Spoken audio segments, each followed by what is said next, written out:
Also, government announces upward adjustment in the daily feeding allowance for inmates, raising it from 1 cedi 80 pesos to 5 cedis per prisoner. Also, aggrieved staff of the Ghana Railway Workers Company threaten mayhem if their grievances are not addressed.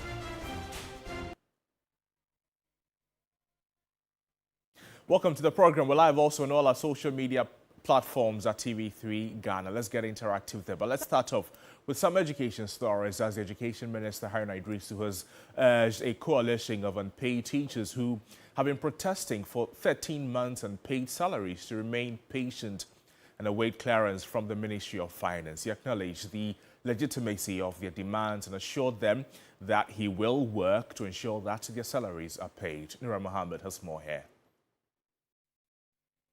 13 months of unpaid salaries. This is not patriotism. This is simply injustice.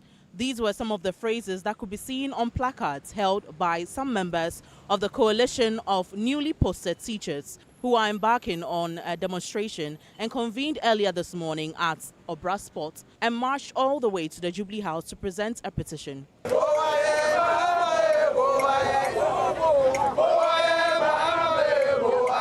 Teachers recruited from colleges of education and universities have been waiting for their salaries for over a year, despite fulfilling all requirements. After the previous clearance elapsed on December 31st, 2024, they awaited new directives but received none. The teachers have submitted multiple petitions to the Ministries of Education and Finance as well as the Ghana Education Service, but claim their pleas have fallen on deaf ears. Government appointees have been paid every month. We need our salaries. 1 cedi, sir, we've not gotten 1 cedi. 13 good months. 13 good months. And whenever you come, you tell us you are in our shoes. You can never be in my shoe. You don't know what I'm going through. I'm teaching enough, and I'm still here fighting for my money. Who does that?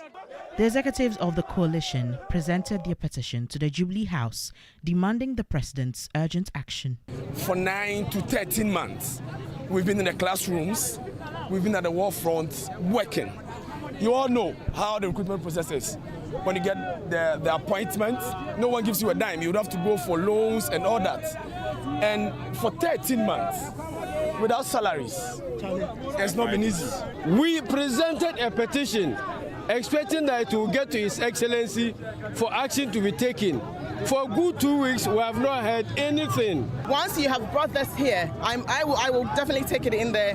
No, it will not be under my desk. It will be looked at as to why the delay has occurred. I have no idea. Whether it's October or November, this will be treated urgently because we don't want to see our teachers on the street, because we need you in the classroom to teach our kids.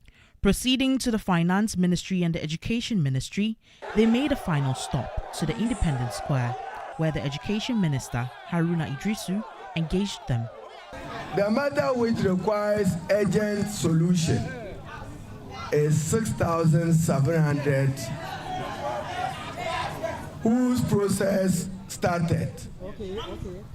Subsequent to Ministry of Finance issued clearance for your recruitment to the Ministry of Education. That process only lapsed in December 2024. You will receive deservingly even for the period that you are so complaining about. You'll be compensated for it. Today and Friday school activities at Chuanukopa Basic School, located on one of the Ada East Islands, have been restored after teachers of the school were provided with an official boat, outboard motors and life jackets. Joseph Armstrong Gold visited the island community months after our initial report.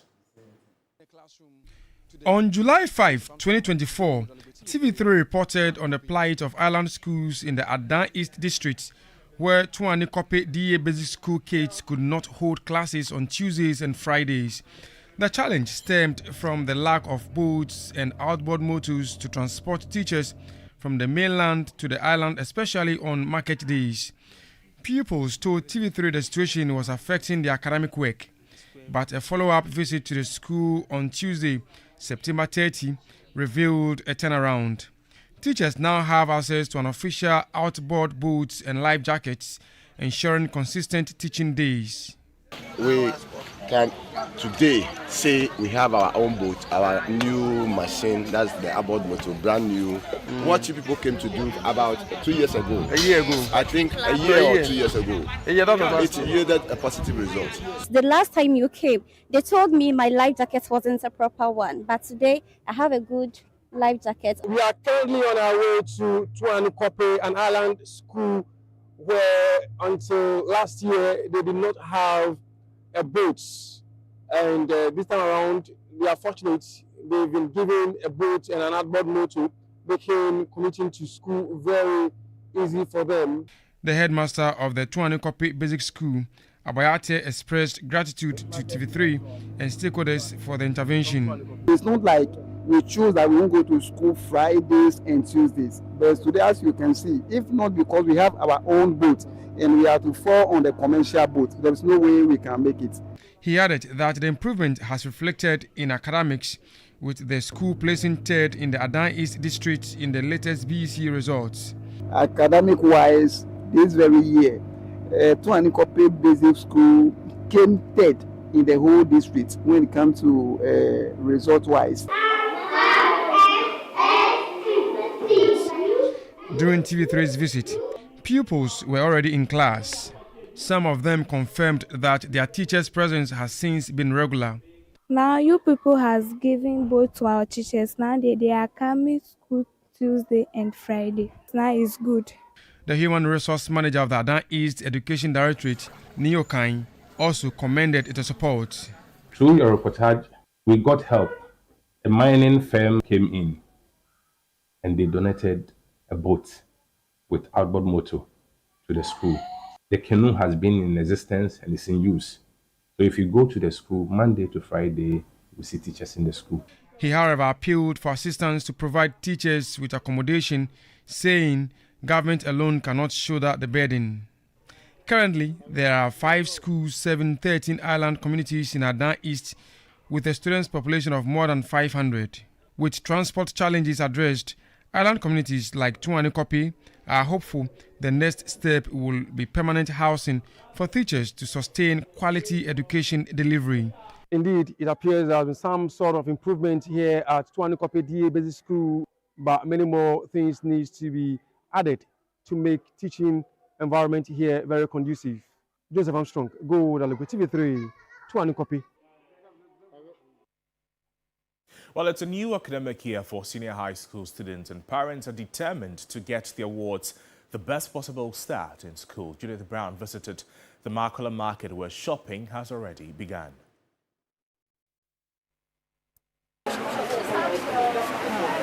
The chaos is palpable here at Makola Market, faces etched with worry and determination as parents scramble to prepare the awards for senior high school. I visited one of the biggest stationery shops, choked with parents and wards navigating through the crowd. Some parents seem overwhelmed by the length of the prospectus. Definitely, it's very tough for us. Definitely tough for me because this is the first time for me. And though I also went there before, but those days it was not like this. I don't think my parents suffered like this, how I'm suffering today. So definitely, I may say it's very tough for me these days. Yeah, going around, buy this one, buy that one, buy this one, buy that one. The tall list as you can see. Yeah, so it's very difficult for us these days. I know people are complaining. I saw it first, I complained a lot. I called even the headmistress, they say, yeah, it's compulsory to bring all those things. Others, however, appear unfazed, calmly browsing through shops, confident in their ability to manage. Oh, normal and not so too much. It's normal. It's not too much. For my first child, I bought even more things. They've removed a lot from the list, including brooms and buckets. So it's normal. This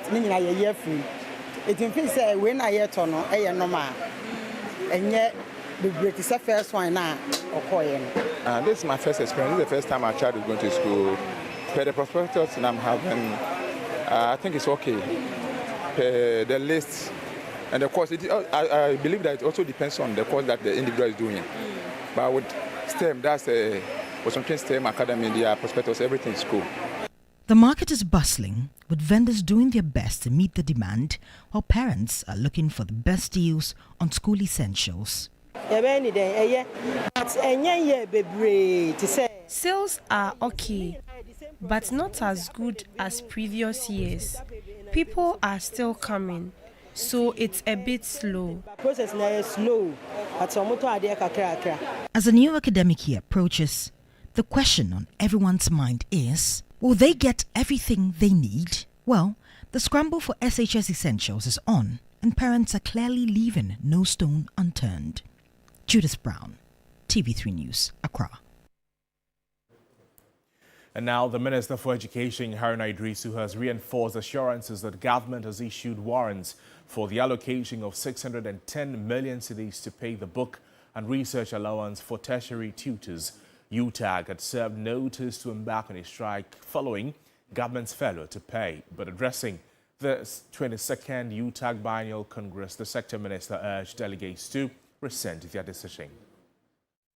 This year's Congress took stock of the previous administration while discussing effective ways to incorporate artificial intelligence in tertiary education for improved teaching and learning outcomes. Former National President of UTAG, Professor Mamudu Akudugu, corroborated further. UTAG, we are futuristic. We are futuristic, and the reason is simple. We have to anticipate what the labor market will need in 5 years, so that we start preparing the human resource today. The exploration of sustainable funding opportunities for universities in Ghana was also topical, with speakers urging UTAG to lead the charge.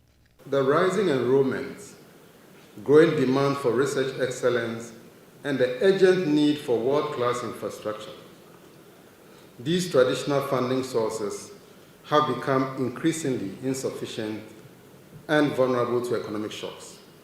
Minister for Education, Haruna Idrisu, urged UTAG members to rescind their decision to embark on industrial action following the non-payment of their book and research allowances. He said a warrant of 610 million cedis is being allocated to settle their arrears. From 408 million last year, this year government is committing 610 million to honor your book and research allowance. And that is in process. What is important is we are honoring a legitimate condition of service of university teachers, which is the payment of book and research allowance. It will hit your account shortly. According to him, 93,000 vacancies exist across the various universities, the Ghana Education Service and other learning institutions, with government working to fill them. The Congress brought to an end the tenure of the UTAG National President, Professor Mamudu Akudugu, and ushered in Professor Vera Ogefiado as the new president after gaining the delegates' endorsement. Stanley Nibleu, TV3 News, Peduase. Away from that, government has announced an upward adjustment in the daily feeding allowance for inmates, raising it from 1 cedi 80 pesos to 5 cedis per prisoner. The Interior Ministry explains the increment is aimed at improving nutrition and easing pressure on the Ghana Prison Service, which has long struggled with inadequate funding for meals. The 1 cedi 80 pesos daily feeding allowance for inmates, unchanged since 2010, has long been criticized as woefully inadequate for providing 3 meals a day to prisoners. After years of public outcry and internal complaints, a 10 million cedi budgetary allocation is now expected to be released to cover the last quarter of the year. This follows presidential approval for an increase in the daily allowance from 1 cedi 80 pesos to 5 cedis, a move widely seen as long overdue. We proposed 10 Ghana cedis and were granted 5. And after the consultations, President actually instructed that the amount should be increased to 5 cedis. And that's an amount of 10 million, which was supposed to cover the last quarter of the year, was to be released. But it is yet to be released, even though the approval has been. We know that the 5 cedi is not adequate, but looking at where we are taking it from, 1 cedi 80% to 5 cedi would be a good start. hoping that we'll build on it. Interior Minister Mohammed Muntaka Mubarak, responding to revelations that over 600 firearms are being unlawfully held by civilians with expired licenses, said an ongoing detailed overhaul of Ghana's firearms licensing system is the best solution. One of the challenges that we have is that everything is manual. If it is not computerized, it becomes a daunting task. So these 606 that they are talking about, they are scattered across the country. We are currently working on digitalizing, like I mentioned earlier, almost every services in the ministry. In fact, we are almost at the tail end of it. We are very hopeful by November, December, it should come on board. While addressing multiple infractions involving agencies under his ministry during his appearance before the Public Accounts Committee, the minister also pushed for legal reforms. He called for laws that will hold past public officials accountable for financial irregularities uncovered during audits. We may have to amend our laws to hold the specific persons who are there to come and answer. Why am I saying this? This is an infraction 2020-2024. Someone was sitting there and acted irresponsibly. He came to office in February, and with 3 months he was able to retrieve that money. Someone was there, he was giving the management notice showing this infraction. He sat throughout that period. He never retrieved a dime. Yet now 5 of the companies are what do you call it, have gone defunct. And the amount of money in their name, madam, it is better we tell the committee the truth. Those companies, that amount of money in their name cannot be retrieved because they are no longer in existence. Meanwhile, the committee has rescheduled its engagement with the Attorney General and the Food and Agriculture Ministries after both sector ministers and their deputies failed to appear before the committee. And now, some aggrieved staff of the Ghana Railway Workers Company have threatened mayhem if their grievances are not addressed after the second round of engagement with the National Labour Commission. Now, the railway workers suspended their planned strike over 12-month salary arrears after the Labour Commission directed them to return to the negotiation table with the appropriate authorities. Some of the embattled workers who had massed up at the premises of the National Labour Commission did not fail to register their displeasure at the leadership over their unpaid salary arrears.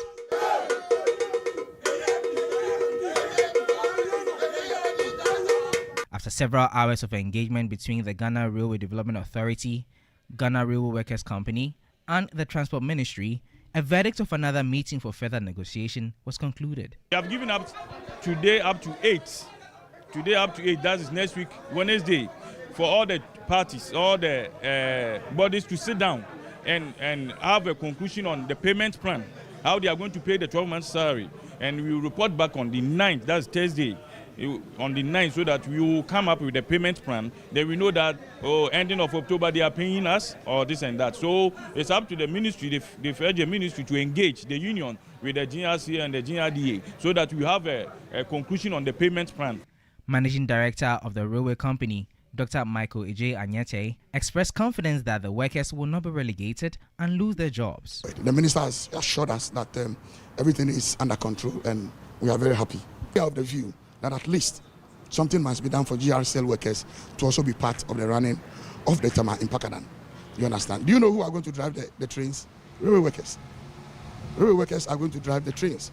As it stands, GRDA has also requested through the minister that we give them some workers who will be maintaining the railway tracks, So we are still in the, something is being done. It's not. But some staff who remain unconvinced indicated that they will create confusion if there's no resolution at the next agenda date.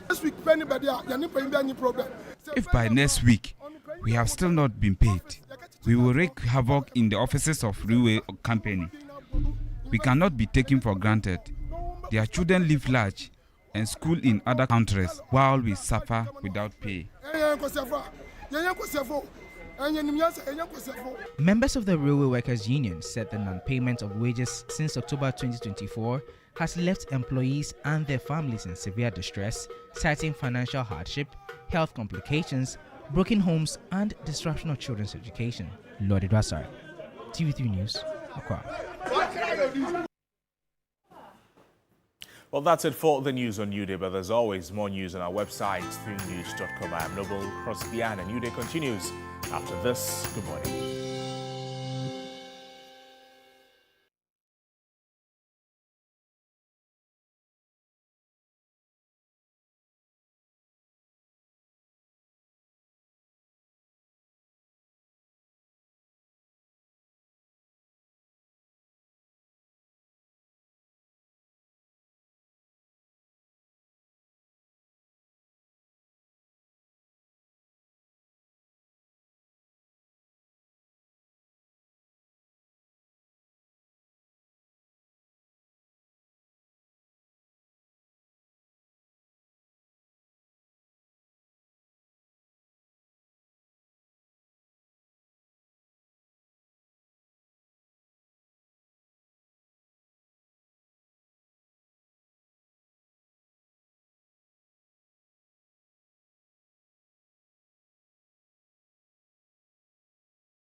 is the day that the Lord has made, and we'll rejoice and be glad in it. We're starting on a worship note this morning because our hearts are full of joy. It's a day to celebrate. TV3 is 28 years old. It's a day of joy. It's a day of celebration. Yeah. We've come so far, haven't we? 28. Akable, how old were you 28 years ago? No, I was more than 2 actually. He was 1. Sorry to disappoint you. I was actually more than 2. Yes, but I mean on a personal level as well. Today is exactly 2 years since I came here. Yes, I came here exactly 2 years ago. So I've done 2 out of the 28 years. Wow. But I mean the TV3 story is a very amazing story. Yes. I remember TV3 from Rosalinda days. Acapulco Bay. And back then, I mean, there was no point in my life where I could think I would be working here. And 20-something years down the line, I'm here. Look at us. Working at TV3. It's an amazing place to work, and I enjoy working here. Yes. Yeah. How old were you 28 years ago? I can since I was 1, so I'll take You were 1. But honestly, it's amazing as well. I also didn't think that I was going to be here. I only remember that I would turn on my TV at 7 o'clock and listen to the news. Madam Beatrice, Group CEO, as well as Emma Morrison at the time. Later, I was in Anabes, and then the rest. So Roland Walker. Yes, Roland Walker, of course, Israel Laye, Gideon Ayikwe. Yes. So really amazing. Yes. So that's what I remember. But it's been amazing as well. Akable is older. Lawyers will say. Don't worry, I'm older here. Yes, lawyers will say senior at the bar. Yes, so. He is 2 years exactly this month. I'll be 2 years in December. But the interesting thing is yesterday was also 1 year of agenda that we... So it was a nice way to count it with a powerful panel. He had Chachikata and Ahikwe Otu and Francis Poku. Yes. I watched it. I love it. Those who've not seen this, you can check it out. So all of us are kind of celebrating our own anniversary. There are many things to celebrate. There are many things to celebrate. And every day, actually, we say this all the time. Every day we should celebrate because every day the blessings of the Lord is abundant on us. And for us here at TV3, celebrating 28 years is an amazing milestone. It's big. Today will be the start of our celebrations, but we have a lot of wonderful things planned for our viewers because we acknowledge that this journey would not have been possible without you. So thank you for 28 years of loyalty, keeping us on our toes, and always choosing us because we are first in news and best in entertainment. Always have been and will continue to be with, of course, your support and your viewership. So soon on the show today, we'll roll out our plan for our 28th anniversary for you, nearing the end of the show today. But you're welcome to TV3 Newday today. And we have a packed show today.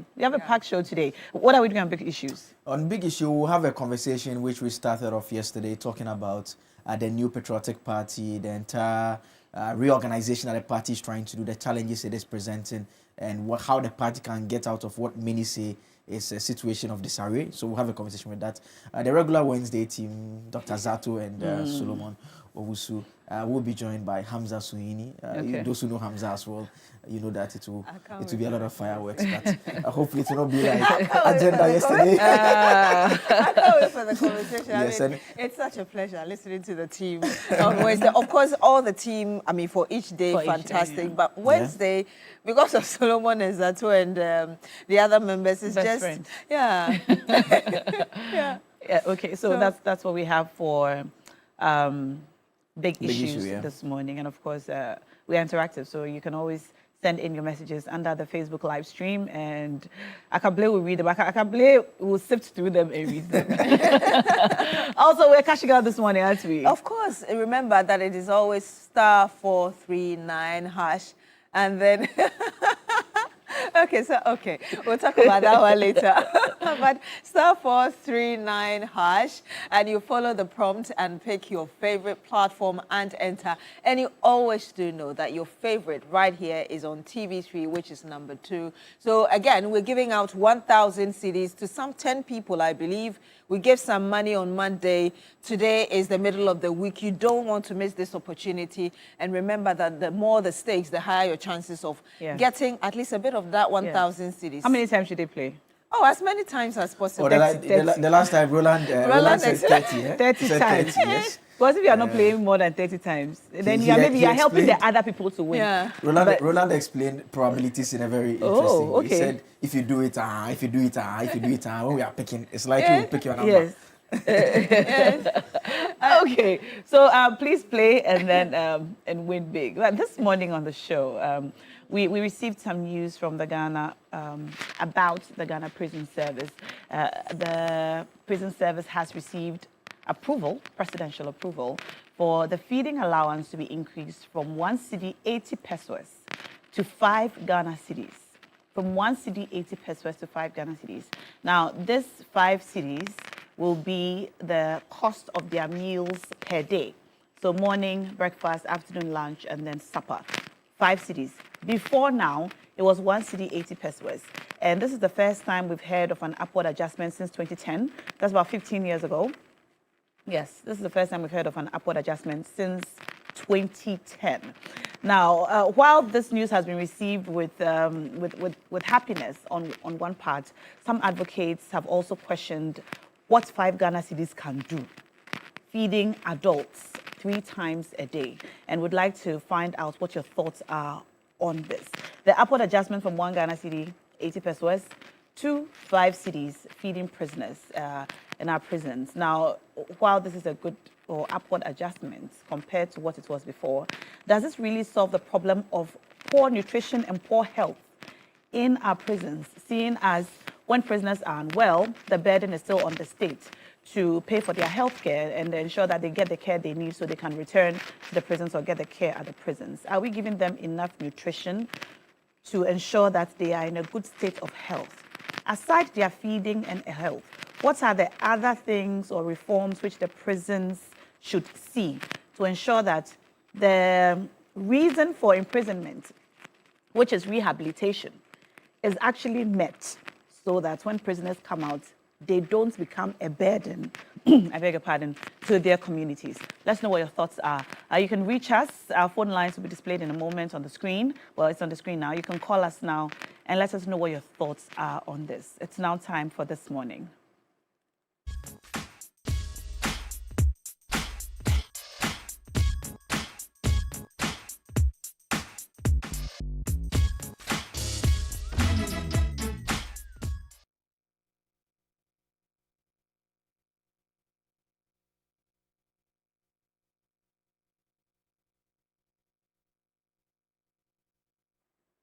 And it's time for This Morning. You can call us now. Let us know what your thoughts are. First, on the upward adjustments from 1 cedi 80 pesos to 5 cedis for prisoners feeding allowance. While it's an upward adjustment, we listened to the Executive Director of Crime Check yesterday on Ghana Tonight, and he said that it's a paradox for him because, yes, it's an increase, but what can 5 cedis do in terms of feeding adults 3 times a day? And he felt that this adjustment should have been done in the context of our current economic circumstances. How much can 5 cedis buy on the market? Yeah. And can it really feed an adult 3 times a day? Even once, really, in terms of their nutrition. I mean, how much is egg? One egg. One egg is what, 1 cedi? No. How much is an egg? Is 2 cedis 50 pesos. One egg is 2 cedis 50 Some pesos. even sell it for 3 cedis. 3 cedis. Yes, I'm far behind. I said 1 You cedi. haven't had Kushani Meko in a while. That's I haven't had. I actually have been on a vegetarian diet for a while. Yeah. So and Kushani Meko actually is 3 cedis 50 pesos. 3 cedis 50 pesos. Oh, somebody said someone saying it's 4 cedis. Yes. Wow. The last time I bought some 2 weeks ago, it was around 250. But mine was 350.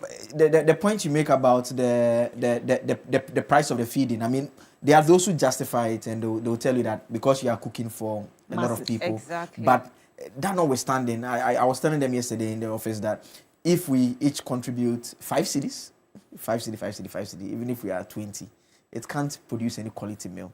At least, yes, you are cooking for a lot of people, but in a minimum, 10 should be fine, 10 to 15 for mass cooking will be better. And a lot of the times we have conversations around the prison, like those are societal rejects. There are various fascinating stories of how people end up there. There are mistakes that we make on a daily that for some good reasons we don't end up there. Those are some of the mistakes that people have made, and there are people who are unjustifiably there. And more importantly, the justice system is supposed to be reformative, not to go there and you'll be subjected to tougher conditions and you come back worse off. So it's an important conversation. Yes, indeed it is. So let's get a thought of our first caller on the line. Good morning to you, sir.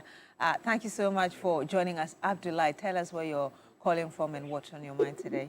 Yeah, I'm calling from Tamale. I'm Abdullah. I'm calling from Tamale. So the increment is very good for the prisoners in the sense that they have not increased it since 2010. And now that they have increased it to 5 cedi, it was 1 cedi 80%. People were not complaining. And now that it has been increased to 5 cedi, and they are still complaining. So what were they saying? Or is it just a mere the what am I going to say, criticism that they are doing against the government? So what they have done, they should keep it. It is not 5 cedi that they are going to use in cooking for one person. They are going to gather all the money and go and buy the food stuff. It will help. So that is what I want to say. The government has done well, and we pray that it should continue with their good will. Thank you. Thank you very much, Abdullah. Thank you so much. So that was a very disturbing image. Yeah. I mean, I don't like to see videos from the prisons Yeah. You can't imagine how people live like that in such environment. You know, the point Akable was making is a very valid point. Yeah. I've had the opportunity to do some work with the Insawam prisons in terms of theater.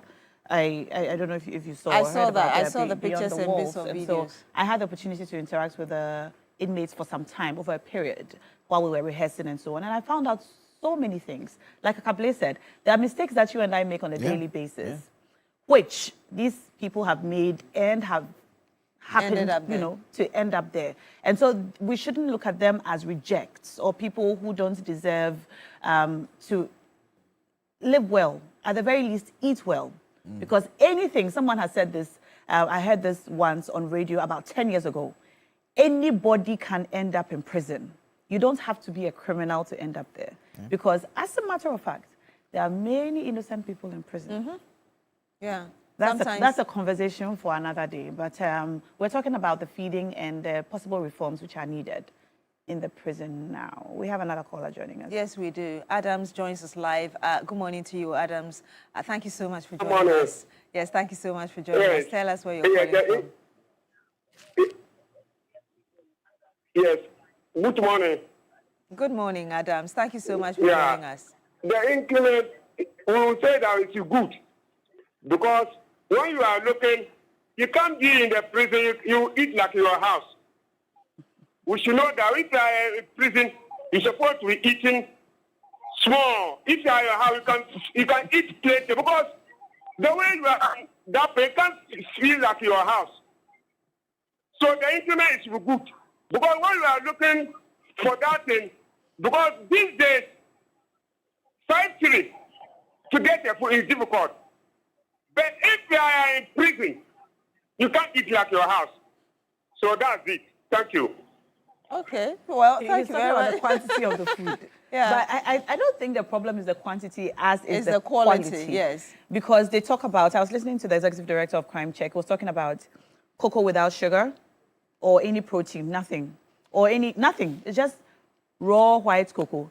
And if you've seen the soup, the prison soup, if you've had the opportunity to see it, it separates. Oh, right? wow. So you see the clear liquid on the top, and then you will see the base that looks a little thick. And I once asked about the meat, like is there meat in the food? And what I was told is that, so you won't see the meat lying in the food, but they cook it with it. I don't know if they grind it or something, because if they put individual pieces of meat in the food, you cannot share or serve. And so the assumption is that the meat is inside. So they either grind it or, I don't know, blend it. So it's supposed to be in there. It's supposed to be in there somewhere, whether or not it is actually in there. Maybe that's when I'm eating my meat. It's a question for another. You want to chew the bones and chew. I want to see it. You want to chew the bones, but it's not really a question of pampering prisoners. It's just a question of giving them adequate nutrition for adults, so that they don't subsequently get sick. Because when they do get sick, the medical bill is a burden on the states. That's true. And we all know that the cost of healthcare is higher than the cost of nutrition. So isn't it better to ensure that they're getting the nutrition that they need, also, so they don't get the don't point get you made sick? earlier about human dignity. Exactly. The fact that you're there doesn't mean that you're a social reject, as Blay would put it. So there should be at least that minimum level of dignity for these individuals. Yes. Exactly. Jeffrey is joining us. Jeffrey, marching. Hello, Jeffrey. Jeffrey. Jeffrey, good morning. Morning. Yes. Please tell us. Hello. Yes, hello, Jeffrey. We can hear you. Oh, okay. Now, interest abana ya de say bonabaso. Kwa ya de pa say ya ye tifie kra no. Edru e bia ye ho twere anka na ye nya bidie bi. Enti say wakodi bone nya se obi an timi edi bone anka na wakowie ho. Na wakodi bone good na ya ba this time around. I would deal with him. What could the bonnet know what you could the prisoner? Nay, a mom, 5 to the day. So, who got a banaya, the answer, that's to say, a banaya, and say a bonabas, many penina, even camera, 4 months in Kobe, Diane, I have 4 months, you may be an Indian. I went the bonnet near to what?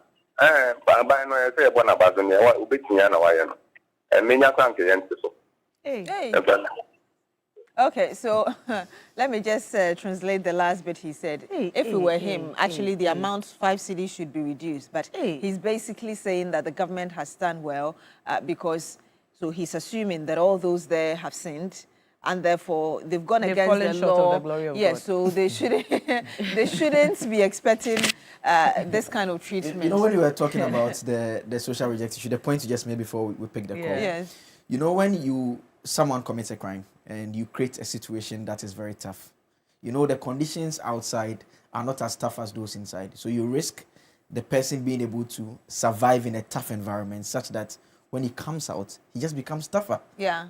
I mean, Carlos. See, the worst form of punishment, I always tell anyone that, sacrifice your phone. Just put your phone away. Just stay in a confined space for a full day. Just have water there, just have food. Just stay in a confined space for a full day without your phone. And just see how that affects you. Without your phone, without the opportunity to go outside. Yes, that's why you're confined in a room. To see vehicles. Yes, you're and just not confined. even to communicate. Yes. Some of them the same have not space, seen the same a environment. child, Yes. You know, not even their child, a child. Yeah. In years, because children are not allowed in the prison, Yes. so the children can't even interact. In some cases, visit. So what Blaise is saying is very true. The first time I entered the small female prisons, I was with a colleague of mine, and he said, and in all honesty, the female side is better than the male side. Okay. In terms of the population, in terms of the sanitation, the space, and so on. And hats off to the prison wardens in some female prisons. They're doing an amazing job at making sure that the women over there have some sense of dignity, and they're taking very good care of them. But the real punishment is the confinement. And I was trying to explain to my colleague that, yes, it doesn't look bad, but the fact that they cannot go outside. Yeah. And it's a small space compared to the male side. The women's side is small. It's a small compound. You cannot step outside this compound. And one of them, who's my friend now, who I talk to often, will be there till 2036. Oh, wow. So till 2036, like when I talk to her, I ask her, like, what are some of the things that she said? I can't wait to sit in a car, to go outside, to see children playing, to be able to buy bananas by myself. The things we take the for things granted. that we take for granted. So that's like Blaze saying, yes, it's enough punishment. The punishment is not. So it's denying not them to nutrition say that we is want not. to give you bad food. There are people outside the prison who can't feed themselves anyway, who are Exactly. eating very terrible. It only makes sense that if the state has decided that they want to confine you, restrict you, and just ensure that you are kept for a certain period of time, that's the very basic things in life. I mean, once the 80 pesos, you go and buy what? Kinky what? 1 cedi and no fish. You said kinky 1 cedi? No, if you're outside. No, kinky is, how much is it? 5 cedis now, right? He just said kinky 1 cedi. I'm sorry. Blaze, you don't eat kinky. Right. I actually eat kinky every Sunday. I don't even know why I was thinking about But you know, you don't buy it. I actually buy it. It's brought to you. Blaze, are you sure? All right. Let's speak to Alan. Good morning to you, Alan. Thank you so much for joining us on the This Morning segment of New Day. Tell us what's on your mind and where you're calling us from. My name is Alan Kwesi. Yes, sir. Please, we can hear you. Go ahead with what you're thinking. Yes, Yeah. You know, the government has done well, so we should appreciate that. Because if for the past 15 years, they are giving 1 cedi 80 pesos. And then now it has been increased to 5 cedis. Yeah, it's because what were they doing when it was 1 cedi 80 pesos? You know, so now the government has done well. So we should appreciate and rather ask for more because they are our brothers. You know, not everybody in the prison has done that, one or the other. So at least we should consider that and appreciate the government and thank them and ask for more rather. Yeah, thank you. Well, thank you so much, Alan. Quite a balanced view. Yeah. What we've been talking about all this while. But you know, I was just going to say, don't forget that we are celebrating our 28th anniversary as well. So tell us, what's your feedback? What have you got for us? Let us know what you're thinking about how far we've come. Yes, and later on the show, we'll have a fuller, bigger conversation on our plans for our 28th anniversary. But I'm still listening to the Executive Director of Crime Check yesterday. He was talking about how the government can augment or supplement this budget in terms of investment in agriculture for the prisons. Yeah. So the prisons have vast lands. They've got lands. I mean, just in Sawam here, you see the lands and you wonder if we cannot cultivate, farms.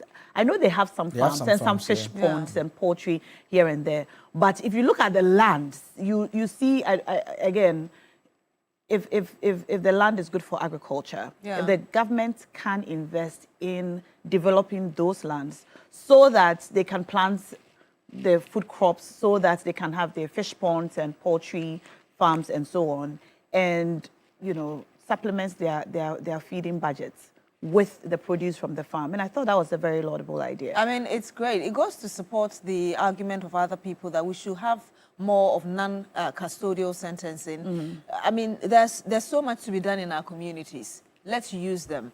Yeah. And let's not waste the human resource that we have. And so, like you said, they could go into farming, making money. Sometimes you see people mowing grass on the street, and I've heard people say that those are individuals who have less than 1 year to... mostly yes, like and so months, if you dare and you run away, you're going to just double your punishment. But I think that they should not just be within those closed doors. They should feel like, people say that working is not just for money, but the fact that you're able to contribute your quota to society, that pride that comes with being able to contribute to society, they should be given the opportunity to do that. I think this conversation on non-custodial sentencing, I think it's one that has been had, and probably should be had again. I was listening to the numbers yesterday on Ghana Tonight. Alfred was he mentioned how many prisoners we currently have in our prisons. Yeah. Now we know when the prisons were built and how many people were supposed to be contained within those prisons, and how we are keeping over 20 times the number in those small walls. Yeah. So in addition to the nutrition problem, there's a health problem as well. Having all these people confined in one space, when there's one outbreak of something, you can imagine what's going to happen. We saw some of the videos and pictures on the wall, on the screen right now, and you mentioned basic human dignity. Yeah. The fact that people have been incarcerated does not mean that they should be denied basic human dignity. But Let's speak to our next caller. Good morning to you. Tell us your name and where you're calling us from. Okay, I'm Dominic Akudu, calling from Asante Bakwai. My take on the prison increment is at least it's good. But at first, if it was 180%, I think in Ghana, when you are in prison or you are sentenced for say 2 years, you are doing double sentencing because indirectly the food they are feeding you, you are being sentenced to their sentence because the food you eat, you can easily die. So Ghana, if we are feeding our inmates with sex, it means that the corrective measures we put them through or the training we put them through to come out and be corrected, not go back to the crime they do. The kind of food you feed them, their brain will stop working. They can't learn. They can't think.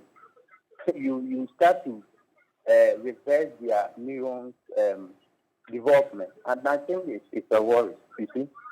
Let me use this opportunity to greet our president, our able president, John Dramani Mahama, and my MP, Haja Ali Ayama, for Pusia constituency.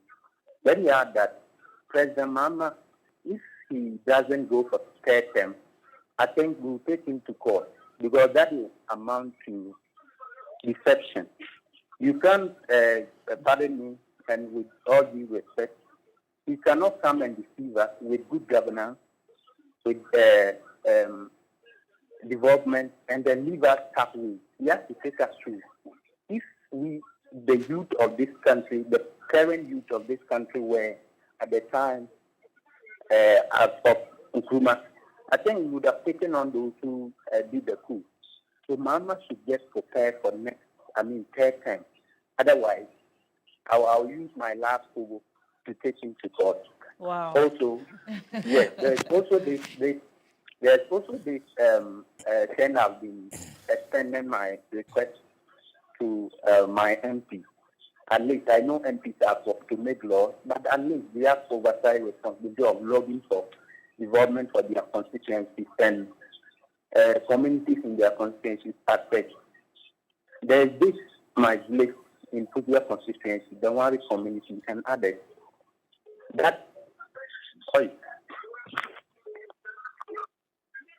Hello, Dominic. Okay, we lost Dominic on the line there from Asante Bakwai. That's the conversation we actually had, was it 3 days or 4 days ago, no, it was actually 3 days ago, I believe, about the fact that people are calling for a third term for the president. And we explained, I remember reading Article 66, really, defining how... The man has said himself that he's done. Relax for him. He says he's going to take his last kobo. Yes, to sue the president. But yes. Let's read some messages coming in this morning on the prison feeding allowance. Nana Gaddafi from Yellow Crabber says, good morning. Ghanaians should applaud the government rather than reading negative meanings into this increment. When was the last time any advocacy group raised any sensitive comments on the initial allowance for the prisoners? May God bless our homeland, Ghana. All right. More messages coming in. Nashoko, good morning. 5 cities is a big increase, but the reality is that what can it do? And I think that's the question that we're all asking. That's from Ben. Yeah. That's the question we're all asking. I think generally, and even Crime Check, the civil society group that has been doing so much work in the prison, said that it's a paradox. On the one hand, big jump. It's about, what was the percentage increase? About 170. 180 to now. The percentage increase. Is like 3 cedis, 20 pesos. It's a big jump. So that's great. But then you ask yourself, what can it do? Yeah. It will be better, yes. But could it have been more than 5 cedis per person is the question we're asking. And we're happy to listen to so that's 177%. 177% increase. 7% jump, That's a big jump. Yeah. But what can it do? Can it be better? Is there a plan for a gradual increase as the years go by? What exactly are we doing to make sure that at least our brothers and sisters, parents, friends in the prisons get the very minimum good nutrition so that they can be healthy while in prison? Anyway, I like the idea of the gradual increment. Perhaps we can talk more about that. Barry Mayal is on the line to speak to us. Good morning to you, sir. Thank you so much for joining us. Tell us what's on your mind. Good morning. My take on this is, you know, when you go elsewhere, excuse me to say, that's overseas or in the Western world, when people are being judged, they separate them, criminal cases and that of civil cases. So, you know, you hear somebody killing somebody painfully. Excuse me, just this guy that killed the custom officer, or is it that prison officer? Who doesn't even deserve 50 pesos even a day? When they separate civil cases and then from civil cases from criminal cases, we will know how to cry for them. But we put all of them together. And then you see somebody just even for what do we call it, phone theft. And that person is mixed with a criminal, a high-crime criminal or a rapist or a killer. And then they're all together and they are feeding them the same way. We should have place, we have land, we can build. And let's enact what Chari is doing. We have strong people when they are sentenced like that, when they are at one place, which also can give them sickness, cause blindness among themselves. But when we have a state farm, like Wallace was doing, we can use some of them. Those that are sentenced with hard labor, we'll use them to work on the state farm. We want to develop agriculture. We have the fertile land. Even this galamsey that we are talking about, the government is just talking about stopping galamsey. We don't know what government has done for these galamsey people. They must sit down, dialogue with them. They are human, they are Ghanaians as well. Can you imagine you having a gold in your land and then they have asked you to stop? Yes, I have stopped. Who is now mining? Foreigner. I don't have work. These people, their grandparents, not even their fathers, did what the galamsey before they also came to meet. And that is their livelihood. Why haven't government gone down to these mining areas or galamsey areas, sit them down? We have them. How many are they? And how many are we as Ghanaians? There are about 35 million people now. Only few of Ghanaians that are doing the galamsey. And there are no stakeholders that can take the responsibility, go down there, educate them about the effects of the galamsey on our land or on our water bodies. They do ask us questions that are they doing the galamsey in Accra, or they mention regions or areas that they are not doing galamsey. But they have forgotten to that the water flows and then some of the streams, it's true that the Ghana Water Company will use and then to filter it and then give to people. Doesn't it go down there? That is lack of education. What have they done? What livelihood have they provided to those people in the galamsey area and they are telling them to stop? Look, they will stop. Yes, they will stop. These now we are in two worlds, the social media world and this our world that we are living on. We see these people with this juju tax on them. When the galamsey is collapsed, the strength and then what they have secured, where will they take it to? They'll take it to our various homes. They'll take it to the ministers. They'll take it to the Flagstaff House. We will also have what we call rebels in Ghana here. Don't they have weapons there? They used to use it to protect the galamsey, those who are able to make it. Now that they don't also make it, they don't need their service. Now they don't need my service. Where do I go? I go stand by the roadside. When they are coming, anybody, I don't care if my mother is even around. Well, thank you very much. Ayurmayal, right? Ayurmayal, thank you very much for joining us. The conversation about the illegal mining issue, huh? Well, we know that the president is going to have that conversation with the CSOs tomorrow. Yes. So let's hope that really we are able to get something that will deal with this problem, because now, well, that is his suggestion. We have that bit about declaration of a state of emergency, and then we have declaring those areas as security zones. And so, well, let's see what comes out of this, and hopefully we are really able to deal with this once and for all. After tomorrow, we'll be able to have a more extensive conversation. Yeah, let's hope so. After that meeting. Yeah. But we're still in our celebratory mood. Beatrice didn't call us. We have an agreement that when we want to wear fancy clothes they need to celebrate. You have to They need to give her the MOU so that she signs. So familiar that, with it. you know, we will follow suit. You look very celebratory today. Thank you, but you look celebrating lovely 28 years yes. of broadcasting excellence. And for those of you who have been with us since 1997, since TV3 first came on air, we've been delivering the very best in news and in entertainment. And best in news, best in entertainment, right? I remember one of my favorite shows in the beginning was the show with Anita Reskin and Chris Atto, Mentor. Mentor, when yeah, the first started. You know the first Mentor. I don't remember the region songs anymore. Could I sing it somewhere? If you play like a little of it, I will sing along. Like I'm telling you. Let me see the first one. Mentor. The first one.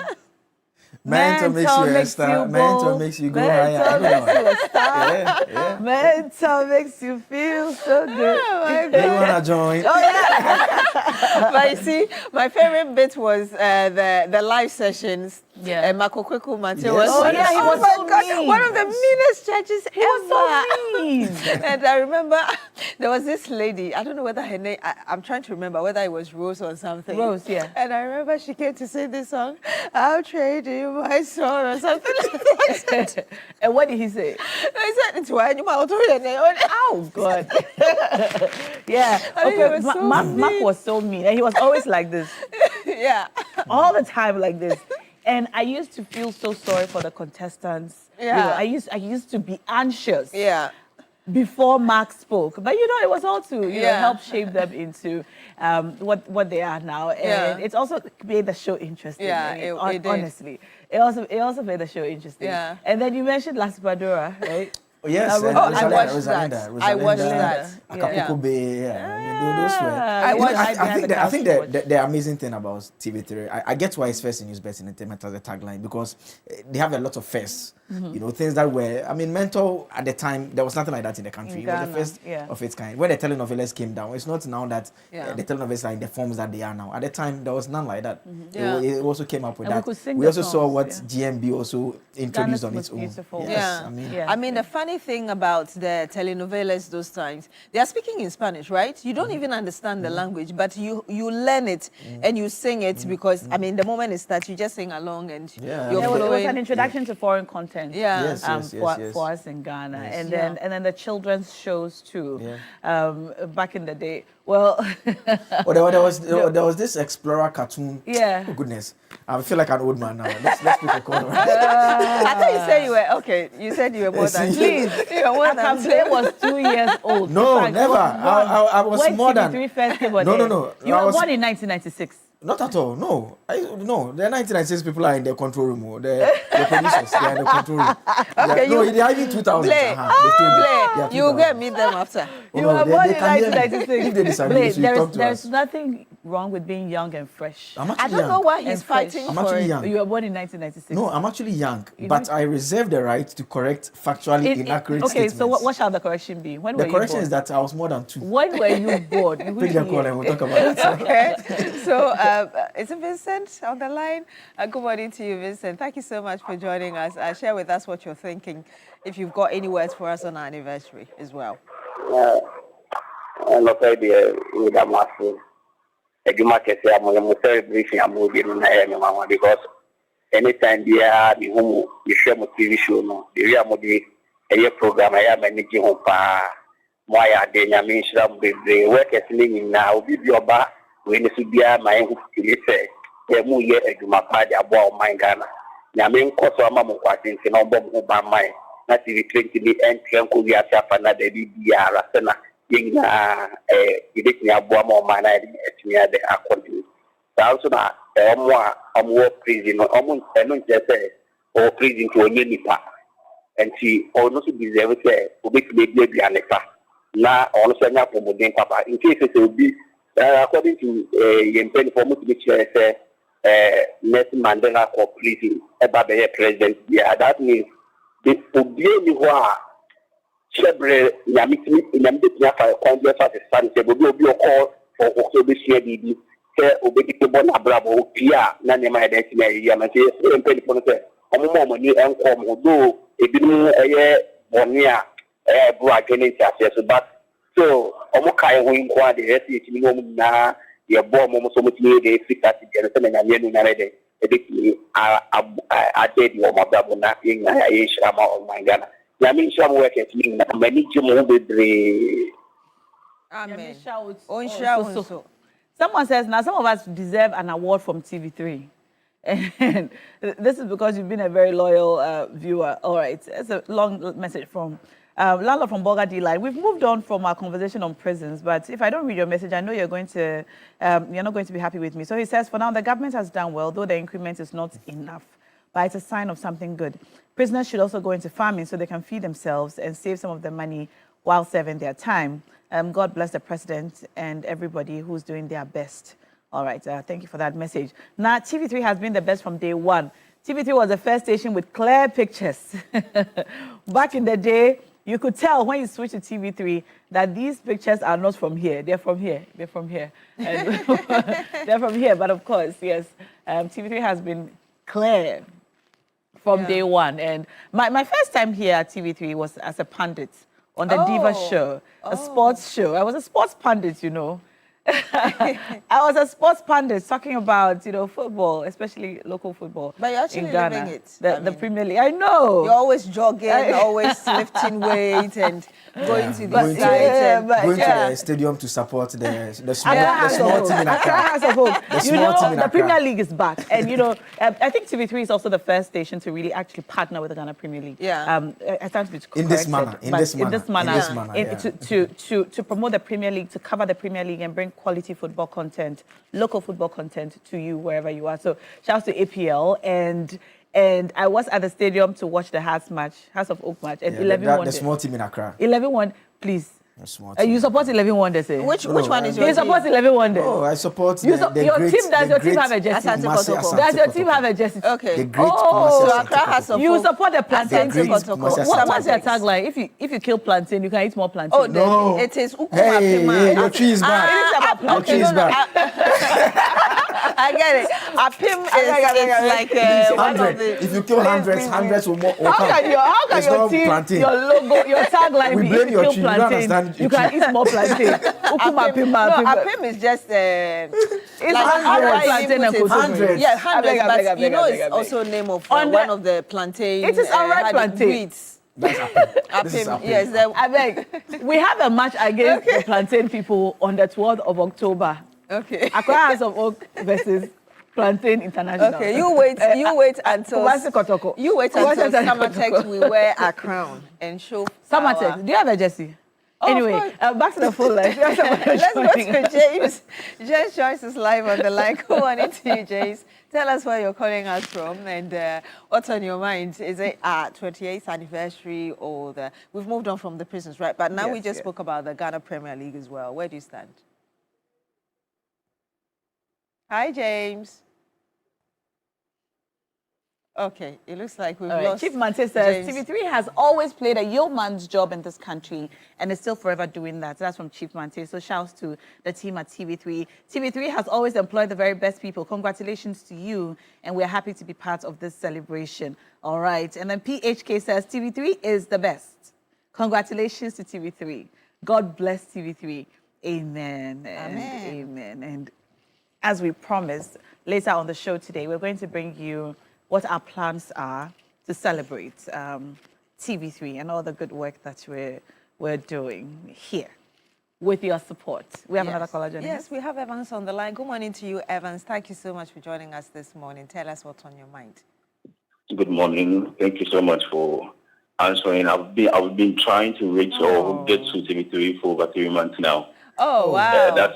That shows that many people want to contribute to whatever you want to give to the nation. I mean, very special. Today is our anniversary. You're able to get through. Thank you.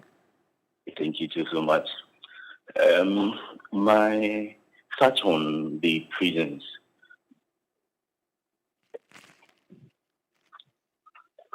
So with a bit small touch on the prisons, the increase in their allowance. I think it's a good initiative that has been done, that has been given out, and we commend the government to do more. There is a saying that the dance of a madman would always sound or would always look funny until it's the person is a relative. What do I mean by this? People are there condemning prisoners, but there are so many crimes that have been committed by so many individuals that haven't been notified or have not gotten them there. So they think they are free. But the other question too people are asking is, what are that money being done, even irrespective of the 130%? Then, what were the foods that were prepared for these prisoners? Were they good enough for them to eat? Could they survive on that? These are the questions we should be asking ourselves. Irrespective of what the government will do, there are still bad people that are still going to use these monies for themselves, that are not going to give these prisoners that food to eat. So, a good implementation needs to be done. Some checks needs to be done. This is what I would want to say. Thank you, TV3, and then we wish you a happy anniversary. Thank you so much. Thank you so much, Evans. Thank you. That's a different perspective he brings to the conversation, the need for accountability, so that we are accounting for every person that is given these inmates for food and for whatever it is that they need there. Yes. Anyway, we continue to receive your messages on our 28th anniversary. And while we appreciate the kind comments coming in, we also appreciate some suggestions. If you have any, we'll be happy to read them. Let me read this one coming in now. And this one is from Echo. He says, Nah, we love the morning show and big issues, but we want more women sometimes. When you have women on Thursdays, sometimes you bring men, but you don't bring women on the men days. All right. We appreciate that message. Thank you for sending it in. And love going out to everybody who has contributed to helping grow TV3. I wish Roland Walker was here today. I have a special message for him. Roland will be here tomorrow, so you can send the message tomorrow. But I remember watching Roland. Roland was, he was so cute. He doesn't like it whenever I say that to him. Whenever I say to him that, shall I watched you almost 2 decades plus ago. He make you feel old. Yeah, he said, hey, don't say that. But he was very young at the time. Yes. In fact, just last week, we had an entire conversation about that. He was barely in his early 20s at the time. He told me, yes. He was very young at the time. So watching him at the time, you'd think that he was much older, because somehow we assume that people on TV are so old. Yes. And then now he's here and he's in his very early 40s. Yes. Yeah. And I'm like, but I was watching you when I was like very little, and he hates to hear it, but that's the truth. Like he was so cute. Like I remember watching Roland on TV. A very cute small newscaster, and so many years down the line, he has not changed much. I don't know what his skincare routine is, but it must be a 15-step skincare routine because he has not changed not much. That's much. What happens when you start early, because when Daddy Lumba, for instance, passed, and I heard all the things he had done, and even his age, I was like, oh wow, he might have started that early. So you kind of grow with a lot of people, and when they are telling your story, like Akable did with Roland, it feels like you're very old, but you are not necessarily that old. But anyway, there's a message from Stephen Penn before we take our break, and he says, good morning, B, Na and Blade. Our lawyers. I hope you are one as well. He says, this morning I heard from the news on radio someone suggesting the prisoners' feeding amount should have been 30 cedis per inmate. And I thought that was not realistic. The daily wage for workers is less than 25 cedis. So why should inmates earn more than the worker whose sweat is used in feeding them? Stephen Penn. Wow. So thank you very much for sending your message from the... How much is the free SHS allowance per child? I beg your pardon, school feeding. We'll have to verify. We would have to check that. Yeah. Okay. But somebody is saying around 3 seasons, but No, we'll have to verify. We'll have to check that. Yes, but don't forget, we're just telling you about the Ghana Premier League, and it's indeed home on TV3. Every week, TV3 gives you 3 live GPL matches, the biggest games, the fiercest rivalries, and the brightest stars, brought straight to your screens with world-class coverage. But that's not all. We set the stage with our GPL preview show, giving you the inside scoop and expert analyses. And when the final whistle blows, we keep you covered with our highlights and review programs. So you never miss a goal, a save, or a talking point. For the fans who love to stay connected on the go, we have reels and updates on social media. This is more than just coverage. This is TV3 positioning the Ghana Premier League as premium sports product. So mark your calendars, gather your friends, and join us this weekend for another unforgettable round of Ghana Premier League football, only on TV3.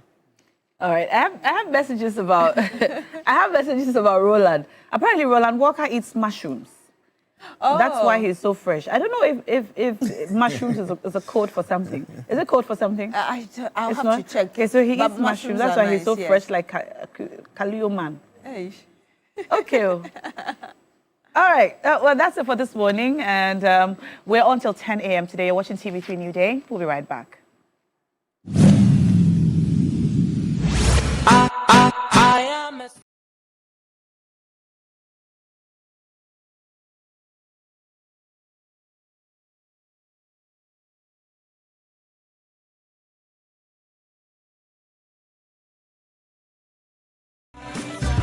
Everybody is watching me on YouTube, on every phone, everywhere I go. People say they know me.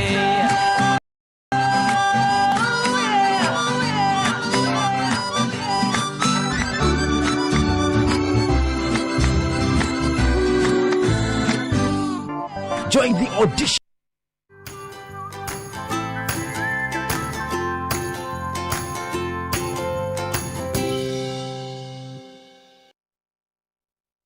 Yes, next.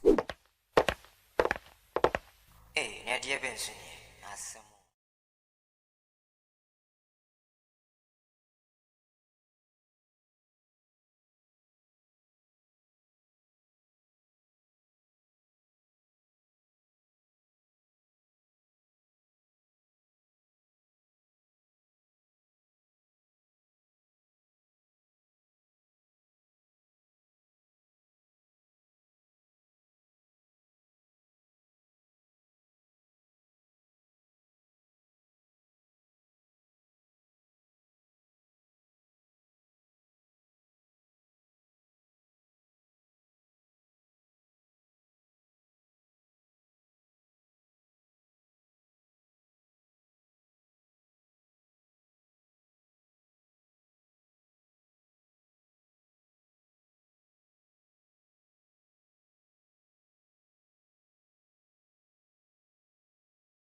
Thank you for staying with us, not just today, for the last 28 years. It's been that long.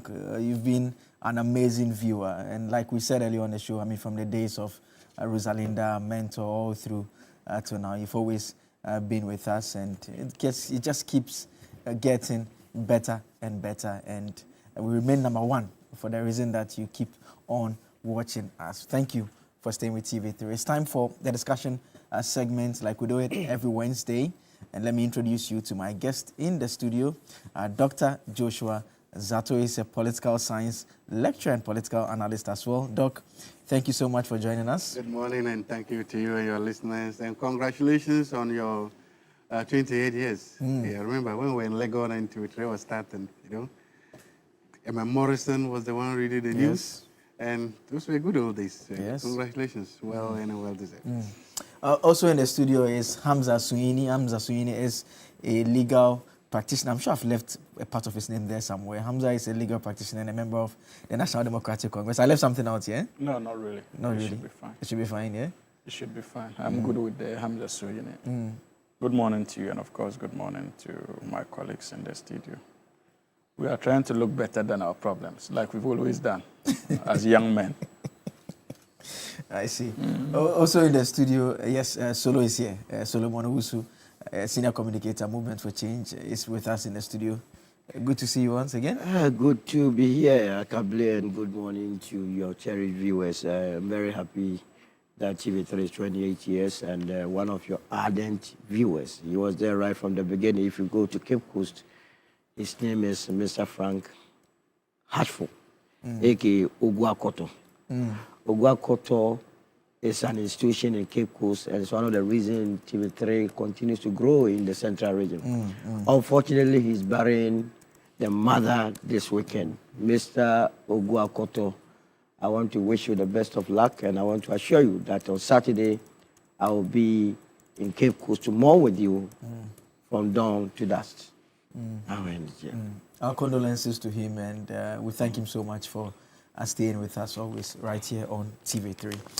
Let's talk about the New Patriotic Party. It's a conversation we started off yesterday. I mean, it's an interesting rebuilding process that is ongoing currently.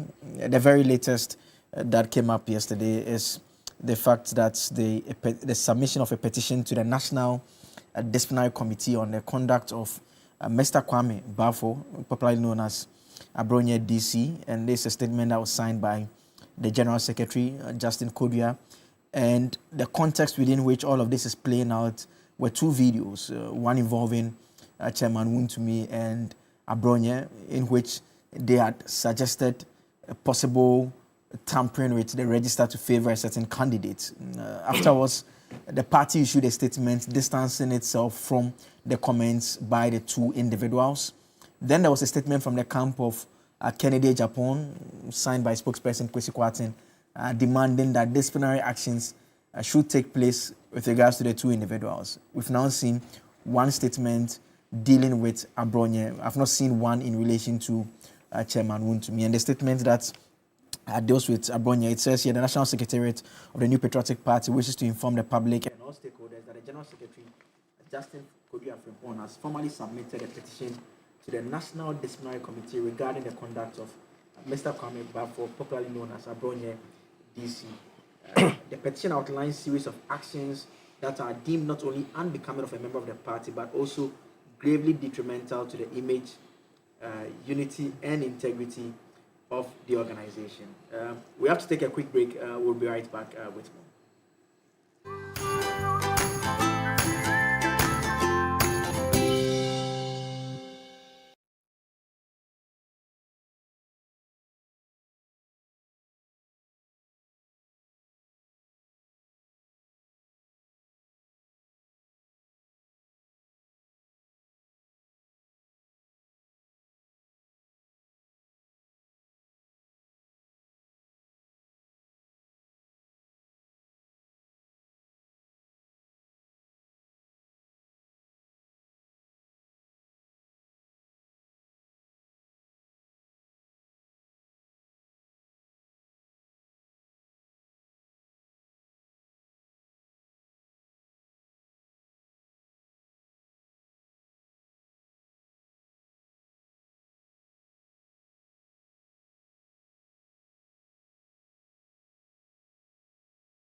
Thank you for staying with us. And we're talking about that statement that had been issued by the New Patriotic Party referring Abronye DC to the disciplinary committee of the party. And the key concerns that are raised in the petition, he's alleged to have defamed a senior party member. He's reported to have publicly insulted Honorable Kennedy Japan, a distinguished member of the party, with derogatory statements, including a claim that even the elephant has more wisdom than Honorable Japan. Such remarks are unprintable, defamatory, and damaging to the reputation of Honorable Kennedy Japan and the NPP at large. Again, baseless allegation against the General Secretary. Mr. Balfour further alleged the General Secretary deliberately concealed a report that purportedly implicated Honorable Japan as the destroyer of the party and recommended his expulsion. These allegations are false, malicious, and injurious to the integrity of the office of the General Secretary. And 3, misrepresentation of committee findings. He is purported to disclose and misrepresent contents of a disciplinary committee report alleging that it catalogued various offences attributed to Honorable Japan. Such conduct constitutes a serious breach of confidentiality, discretion, decorum, and party discipline, while also undermining the authority of the committee. And so the reliefs that are being sought, 1, they want a full and impartial inquiry into the conduct of Abronye DCE. 2, apply the appropriate disciplinary sanctions in accordance with the party's constitution as its conduct constitutes defamation, misconduct, and gross indiscipline. And I mean, for those of you who have been wondering how all of this fits into the general NPP rebuilding agenda, 2 days ago we heard from the General Secretary directly. He says the NPP is in a difficult place and that the party cannot pretend about it, and they would have to work to get it out of the current state the party finds itself in. And so that is what we are discussing this morning. And I want to start with Solo because, I mean, the NPP is a party that Solo is very familiar with. And the rep is also here. Okay. But no problem at all. There, but I'll start with no you. problem at all. Because you are familiar with the party. Yes. You walked away from the party. The party has asked you to come back, and you said you are not going to go back. So that basically gives us a sense of how the party looks now. I mean, what do you make of how things are playing out? The rebuilding? There is a singer there's a particular song they say Orekodo. The destruction continues with the party, and I think the pace that they are going, they will very soon dig or get to an oil levels. They will discover oil very soon with the rate at which they are moving. First of all, this whole petition and then utterances by Wontumi and Abronye has to be put in the right perspective. The statement made by Abronye that he has the capacity, he has the authority, he has the wherewithal to be able to put people into albums. The statement made by Wontumi that, yes, those that are in the album were put purposely there to favor a particular candidate here, Dr. Mahmoud Bawumia, is practically the truth. If you have been involved in MPP politics and if you know whatever happens there, the regional chairman has a lot of influence. They control most of the constituency executives. And so it is very easy that instead of going to organize a polling station elections, put their cronies in the various polling stations so that when it is time for them to go and vote or elect a parliamentary candidate, these same delegates should go and vote for them. And when it's time for to a presidential flag bearership elections, the same delegates should go and vote for these aspirants, including themselves. Remember, they will also be going for or seeking re-election. So it's a factual statement, and I don't see why or how anybody, including Kodia himself, could challenge this very position. So they spoke the truth, except that the truth rather puts the party in a very bad shape. And that is why there seems to be back and forth with it. Again, remember when Wontumi and Abronye made these statements, the Canada-Japan side of the divide called for the two of them to be hauled before the disciplinary committee. Is that the case? Yes. This petition that Kodia has sent is Wontumi included in it? No. It's only Abronye. And Abronye has been hauled to the disciplinary committee only because in subsequent videos, he made mention of Yasin Kodia. that he was sitting on a certain report that should be used to expel Kennedy Agyapong from the party. And in fact, that is the strategy of the party moving forward. Remember what Adenimo had said before withdrawing from the race, that this whole process was skewed and schemed in favor of a particular candidate. And that he, Adenimo, having known where he started his school from Navasco in the northern region, and how he struggled to do engineering and made money, would never go and invest 4.6 million Chopapo Ghana cedis into this whole enterprise. Because he can't beat it. Are you with me? Then he left out. What is playing out? Is it not the same thing that Adenimo, the reason Adenimo left, that is being echoed by Abronye and Wontumi? That in fact they have schemed and skewed everything in favor of Dr. Mahmoud Bawumia. So when Abronye made mention of Justin Kodua, remember Justin Kodua will be seeking a re-election as a general secretary, and knows that if this matter is not handled very well, it will be used against him when he decides to contest. So let me quickly go to the National Council or refer the matter to the National Council or the disciplinary committee for an action to be taken. Nothing is going to come out.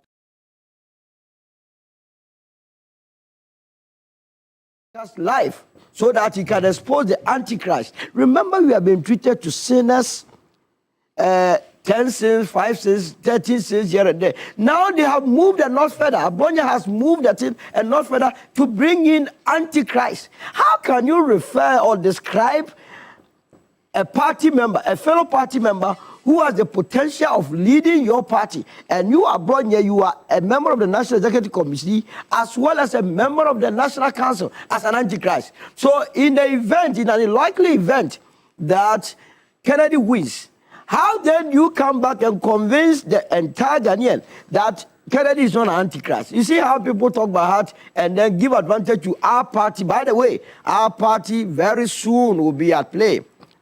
So it is nothing to write home about. The truth of the matter is that the current situation of the MPP is that it's a party that has only 87 members of parliament. It's a party that won elections in only 3 regions of this country.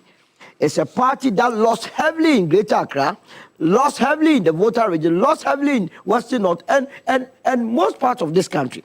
So if you're a party with this record, what the least you could do is to start the rebuilding from the scratch. That seems not to be the case. It is now all about me. And yesterday I was listening to the General Secretary. He said something, that individual interest has taken over the collective interest, that nobody now is thinking about their party called the New Patriotic Party. And that is what is worrying the party. So clearly, Abonye is able to do this because he knows that the establishment favors him, that he knows that nobody can say anything. But this petition is also a trap to Kennedy Agyapong. If he does not take care, they will use it to expel him. Because Abonye will then deviate from the very petition that concerns him and move into an arena that will just to bastardize Kennedy Agyapong. And after that, the party will stand on it and then, as it were, expel him from the party. You should not take it lightly. That is what can happen. And in all these, Abonye claims to be speaking for Mahmoud Bawumia. Abonye claims he's a vital or a pivotal member of the Bawumia campaign. Have you heard the former vice president make any statement to that effect? When Abonye took Duncan Williams, the Archbishop, the Papa, to the cleanest, did you hear the former flag bearer or the former vice president make a single statement? I mean, beyond this internal rhetoric, internal bickering, one of the challenges that will face Dr. Mahmoud Bawumia's campaign, I know everything has been schemed for him to win, is how he would deal with the issue of the Papa, Duncan Williams. How he sat down, how he could not utter a single word in the open, how he could not even come to the aid or the defense of Archbishop Duncan Williams when one of his own took him to the cleanest. Okay. So that is what is at play now. Now, this thing, they tried it somewhere in 2007. They wanted to expel Alan using the same procedure.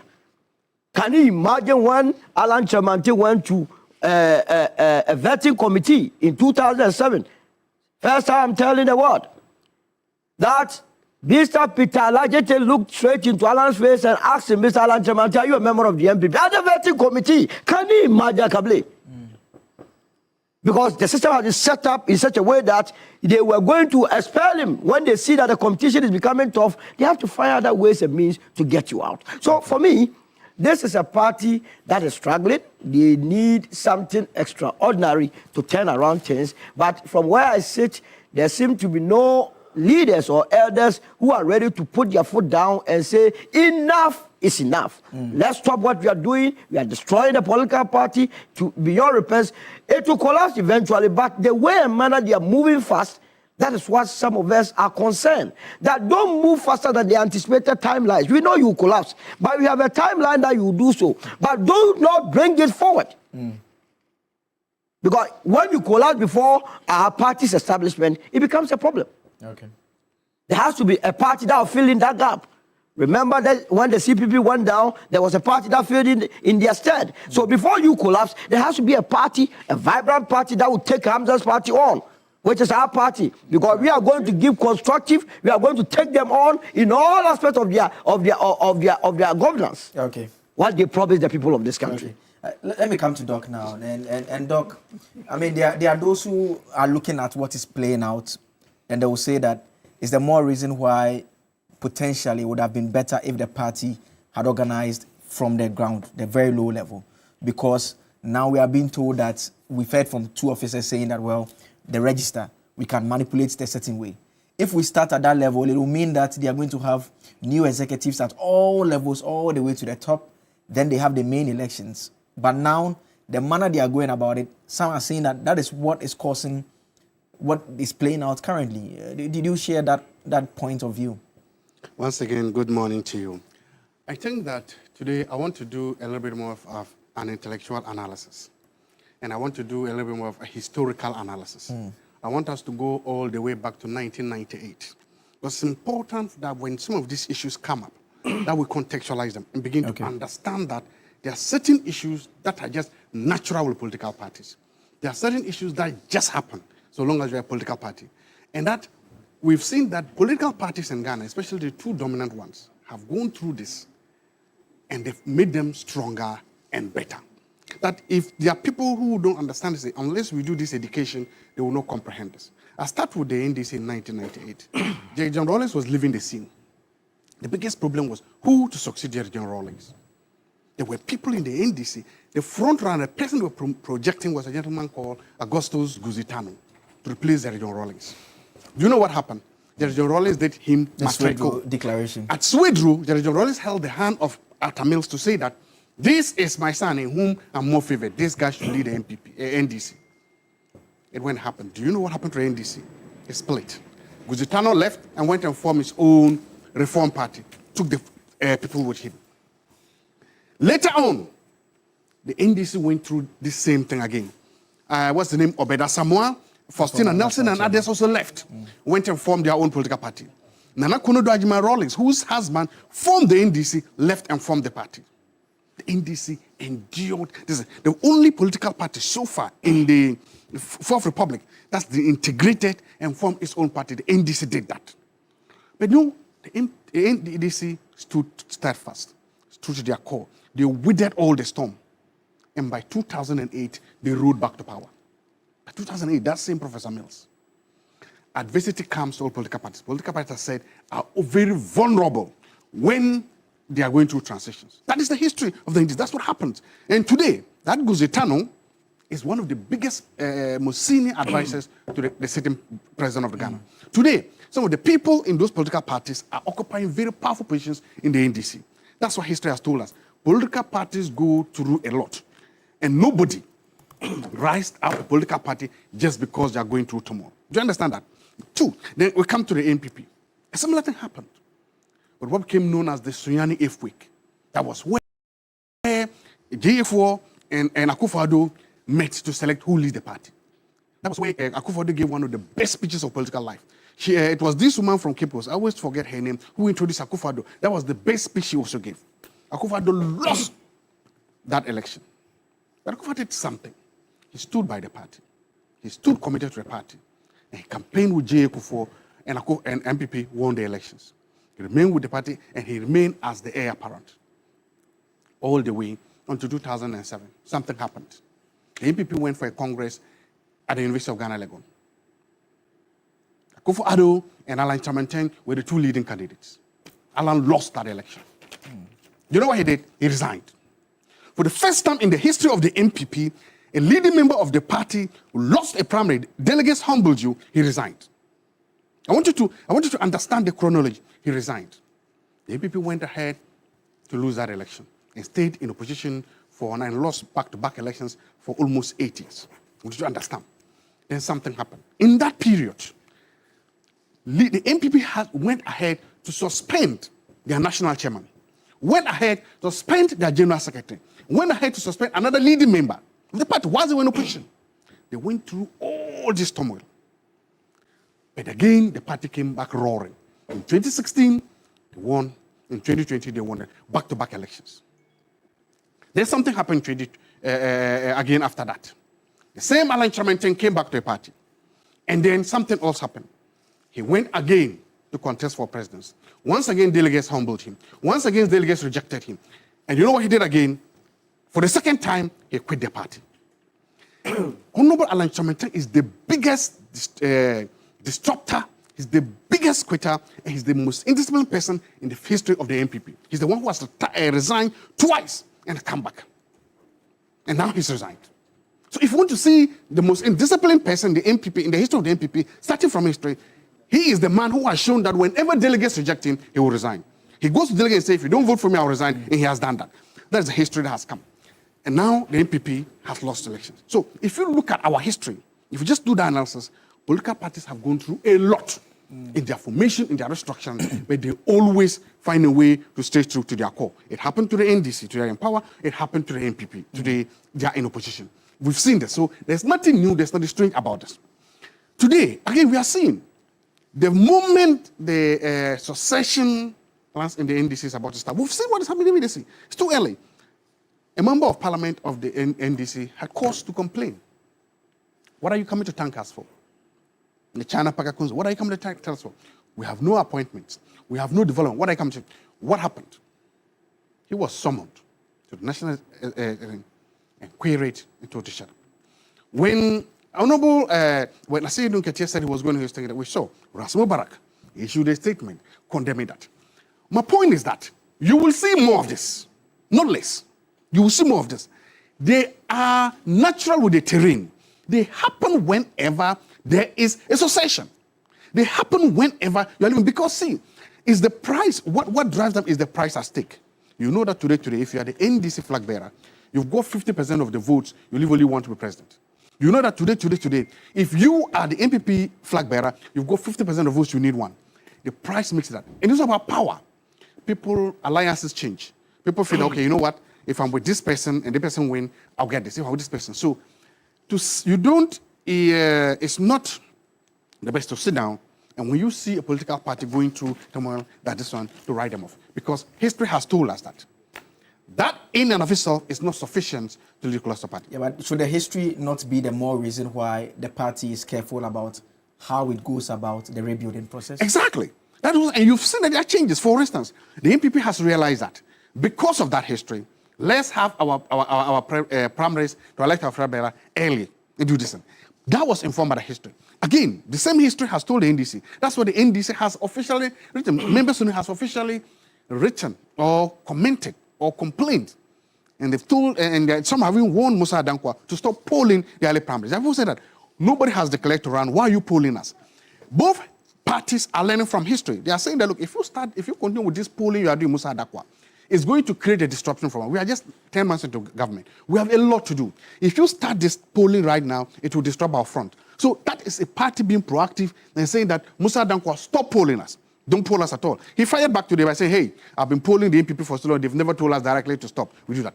It's the same thing that That's a comment by a former government. Agreed, I understand. I mean, I don't think it's I'm saying fair that to necessarily it is the same. associate with It the is the NDC. same thing that has allowed the NDC to summon a member of parliament saying, Master, stop, don't criticize the party, don't criticize us because we are yet to go there. My point is that, and you've seen, again, the General Secretary of the MPP has come out to give a very honest assessment. For me personally, I think he was being honest. To say that, look, because anything other than that, he would have been dishonest. Anything other than that would have been deceitful. Anything other than that would have been a lie. To come out and say that the party is going through difficult situation, because sometimes when you have a problem, acknowledging that you have a problem, understanding you have a problem, and working towards it is the best way to solve it. So he coming out to say that, yes, we are in the difficult times. Yes, we are challenges, but also those challenges are surmountable. I think that's the best way. So for people worrying, it tells you then that the head of the NPP or the heads of the NPP are not just being merely farcical. No, they understand they have a problem. They understand that the party is going through a difficult time. And they understand that the only way to do it is to keep going and keep working hard. I mean, the rebuilding process, the national chairman for Ashanti region will be important to it. The Buno chairman will be important to it. The general secretary will also be important. Does that not lend credence to the fact that the best way to determine the wind of change would have been start from the lower level, let everyone see how the wind is blowing? I don't understand when you start from which level. What is the lower level? So polling station elections, executives. You made something. There's something in the literature called resilience. Resilient organizations are organizations that are able to adapt. Not just adopt, but adapt to change. Adopt to change. And resilient organizations are organizations that are able to come up with creative solutions to what they have. The NPPs have seen the field. And I'm telling you, they've learned from history, they've learned from the NDC, and they've learned from their own history. And the National Executive Organ has said that in their wisdom and backed by history, this is the best way to go. That is what I'm saying is resilience. To be resilient means you must be able to adapt and change. To be resilient means that you must find a way to make sure that you correct the problems you're doing. So maybe the old way, and I've heard people say top down and bottom down. Or the best is say the old way and the new way. The old way may be in the wisdom of the NPP will not serve them any good. And if it will not serve you good, why continue it? Okay. All right. Let me come to Hamza now. And Hamza, you agree with his point that parties go through that cycle? I mean, at least, you may disagree with the interpretation he places on it, but the fact remains that the NDC, you've had similar challenges, and like he argues, the impact was even worse than what the NPP is going through now. Akable, you see, permit me to say good morning to the leadership of the National Democratic Congress, and of course His Excellency President John Dramani Mahama, and the entirety of the NDC government, and to thank them for the many blessings we continue to work on a daily basis to bring the way of the good people of this country, still knowing that so much is still expected of the government, and knowing His Excellency President John Dramani Mahama and the team that he has assembled, I'm quite positive that indeed we would continue to meet the desired objectives of the Ghanaian people. Today we are here. Thankfully, the doomsday that was predicted is nowhere to be found. Even after being handed over a challenged energy sector, we have managed, through the hard work of the Honorable John Jinapo and His Excellency President Mahama, and of course the Minister responsible for finance, we have managed to keep the lights on. These are successes one can take for granted. Again, just this morning, I heard you discussing about the increment to feeding allowances for our prisoners. Whichever way you see them, they are citizens of the Republic of Ghana, and it is our hope that we more or less take very good care of them in terms of their health needs, and food provision is one important aspect of doing that, especially when it comes to our prisons. And I hope that the government would also consider the possibility of trying to renovate many of these prison facilities to make it habitable for humans. LEAP has been increased, you know that already. Livelihood empowerment against poverty in excess of about 33% or so. School feeding program has also been improved or increased under this government, even in the midst of the difficult economic situations that we have inherited, and a host of others. And so it is important for that information to be out there and to assure the good people of this country that in the midst of our difficulties, we'll try as much as possible as a government that is committed to a social contract with the people to see how we can meet many of their objectives. For me, it is painful that in the midst of all these successes, the NPP has decided to be destructive, largely because of their own internal political happenings.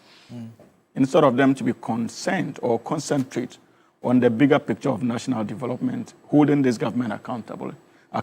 Interestingly, they have decided, as usual of them, to be very sectional in terms of their desires. But that does not prevent us also from running commentary on same. Because what affects the NPP in the long run affects the Republic of Ghana. And so we must be interested in the activities of the New Patriotic Party. Council, you see, what is the center of the concern of the letter being written by the General Secretary? It borders on reckless political commentary and indiscipline, unsubstantiated allegations against political operatives. That is the crux of the petition. And we have had cause to discuss the likes of Abronye DC and Chairman Wontumi around this table. We have had cause to complain about their reckless political commentary. Indeed, even when this government was in opposition, the same Abronye DC held all kinds of unsubstantiated allegations born out of falsehood and wicked propaganda against His Excellency President John Dramani Mahama and his family. The same Abronye DC, not long ago, even upon assumption of office, unsubstantiated allegation was thrown again against His Excellency President John Dramani Mahama of having embezzled in excess of 550 million Ghana cedis, if you remember. That more or less excited the National Investigations Bureau to invite him, and the MPP raised concerns about his invitation. As if that was not enough. Not long ago with his court battles, another reckless commentary against a reputable state institution, the Ghana Police Service, and the Inspector General of Police. And is it just so? The question we should be asking ourselves is that this is Abronye DC. Is this a way of politicking within the NPP, or it is peculiar to that of Abronye DC? And I don't think that it is peculiar to the gentleman. The NPP can be hypocritical in all what it wants to say. Indeed, even Kennedy Ajapong is known in this country for his reckless and unsubstantiated allegations against political actors. I remember vividly, somewhere in 2011 or so, when His Excellency President Mills of blessed memory was president, his reckless commentary laced with trouble in ethnic tensions that led to his invitation to the CID head office. And the controversy it generated, NPP foot soldiers were massed up at that facility. Reckless political commentary. Again, Chairman Wontumi is known for going very personal against His Excellency President Mahama and Her Excellency Lordina Mahama in this country. So that has been the politics of the New Patriotic Party for some time now. And you ask yourself, where from that kind of politicking, that lawlessness, that reckless politicking, that indiscipline, it became this apparent when His Excellency Nana Addo Dankwa Akufo-Addo became flag bearer of the New Patriotic Party with Dr. Mahamudu Bawumia as running mate. Remember, it was that indiscipline that characterized the sacking of their national chairman and general secretary. They were physically assaulted, not even a fly was disciplined by the New Patriotic Party for that action. So that was when they started setting that stage of indiscipline and recklessness. It is a culture they nurtured for years. It is that same culture that is beginning to eat the MPP up today. What were they expecting? They thought they were doing the NDC or the Republic of Ghana. They were doing themselves, and we made that point from day one. Today, Abronye DC and the likes have turned the guns on you people, and you are complaining. Where were you in the last 16 years when you were feeding that destructive way of politicking and that reckless form of politics? And so, Akable, that is the crux of the matter. But you agree that various parties go through... I will get there. Phases, I will get there. You know, I won't leave that place uncovered. Okay. I'll listen to him. And again, my brother was clearly disingenuous to proper intellectual analysis of the issue, because he started his presentation by saying that he's going to do intellectual and historical analysis. Yes, so I was hoping to learn from him on that tangent. But clearly, because of our political interests, he decided to do the expected, do spin around what actually should constitute intellectual and historical context. Nobody disagrees with him that the NDC went through the phases that he recounted historically.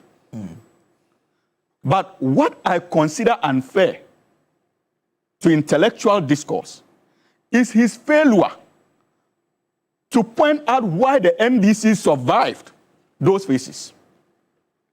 Because the NDC, in the midst of these mounting challenges and threats to instability, held on to one important principle: discipline, no matter who was at the center. Do you think that it was easy for the National Democratic Congress to expel the likes of Bitzeden? Do you think that it was easy for the National Democratic Congress to expel the likes of Dr. Obeda Samwa and Francis Essien, committed members of the National Democratic Congress who served the party for years? We did not privilege personalities over and beyond that of our principles, especially when it comes to indiscipline. That is an MDC. Okay. But you of all, you cannot say same of the NPP. All the reckless commentary that Kennedy Agyapong made, when was he ever made to face a disciplinary committee with sanctions meted out to him? Aburonya DC himself, when was he made to face disciplinary committee with sanctions meted out to him? Okay. Akable. So these are the facts, and that is why I expected him to be fair to that intellectual analysis. And again, you see, sometimes he made references to the China Para MP. Look, the NDC is a beautiful democratic tradition, and I love that party. It did not start today. Even my own big brother, the Honorable Alaus Ansuwina, Deputy Minister for Roads and Highways, at a point in time in opposition, the NDC National Executive Committee had cause to invite him and some of his colleagues on their stance. And I think that had to do with the removal of the then minority leader and now minister responsible for education. They were invited to face FEC, just like the China Para MP. Okay. So this trend of invitation tells you that we hold disciplines we do not joke with discipline as a political party, and that makes us different from the MPP. Okay. So what the China Para MP has done, we have laid down processes. For all you know, there are many who would agree with the concerns that he raised. But as a party leader, there are laid down procedures that we expected him. So we are not discounting his concerns, especially when it comes to the people within his catchment area, his constituency. We are not. But sometimes there's a need for people to know that there's a channel of communication that people must take advantage of. And so when we do so, it is not meant to stifle his right to freedom of expression. It is to remind him that he's a member of the body corporate called the National Democratic Congress. And so finally, Akable, if there is any body or group of persons who ought to be made to face any disciplinary committee, it is not just Abronya, it is the New Patriotic Party in its entirety. Okay. That needs actually to face a disciplinary committee. Okay. Because the party has become a den of indisciplined and reckless political commentary. Okay. And so it will not be fair to the likes of Abronya DC if you subject them to a so-called disciplinary committee without subjecting the entirety of that institution to disciplinary processes. Okay. Let me come to Solo. And I realized when he was speaking, you made a lot of notes. One thing that I realized with Zato is that he barely knows the MPP's history. And I think he will take his time and be properly educated on it. It's very important. I see him as a brother. But he should not be taking history lessons from the lives of Dr. Mahmoud Bawumia, he himself doesn't know the history of the MPP. I mean, is there anything he recounted specifically that... I'm coming there. First of all, he claims that Alan resigned in the year 2000. He lost and resigned. Akable, do you believe in that statement? But you should have corrected him right there. If for nothing at all, YouTube is there. He should have refreshed his memory before coming to the studios. That in 2007, there was no clear winner in Legon. Get it straight. The election was supposed to go for a second round. And in the second round, it is anybody's game. In fact, election 2008, vindicates the position that if Alan had contested in the second round, he would have beaten Akufo-Addo because Akufo-Addo doesn't have stamina. Remember, in 2008, Akufo-Addo was leading Professor Mills by 100,000 votes in the first round. And by 100,000 votes, you are talking about Accra Sports Stadium filled to capacity, Kumasi Sports Stadium filled to capacity, plus the Aliu Mahama Sports Stadium filled to capacity. That was the extent of the margin between Akufo-Addo and Professor Mills. Yet, Professor Mills turned it around, and then so Alan could have beaten Akufo-Addo in the second round. But what did Alan do? He processed it. He looked at what was happening to the party. Alan Zato is comfortably sitting here saying that he's the most indisciplined person. He realized that the party could collapse if they went for a runoff. So he said, look, in order to save the unity of this party, in order not to push this party to expend these scarce resources, I, Alan Chemante, am allowing my elder brother Nana Akufo-Addo to go so that all of us will support him. This was the words of Mr. Alan Chemante. And if you consider such a personality who could sacrifice his political life for a personality like Akufo-Addo and call him an indisciplined this morning, then I can assure you that this MPP will collapse before the end of November. I'll let you continue. Then again, we need to clear. We need to clear. He has brought a lot of inaccuracies. Yes, on the point of the resignation. Yes. Alan never resigned. I'm coming. Your disagreement stems from the fact that. Do you agree with the fact that there was an attempt to resign? You agree with that? No, but there's an attempt to resign. I just want us to put it in that context. No, let's get there.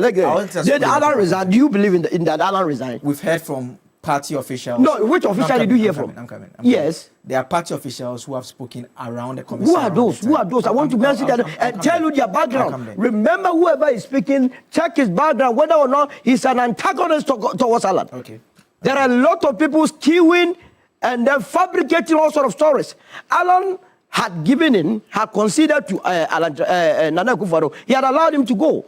After that, his men were being humiliated, were being chased out of the party. Then Alan writes an official letter to the party that, look, if it is because of me that my men will be disciplined like this, then I'm prepared to sacrifice myself so that they have their peace.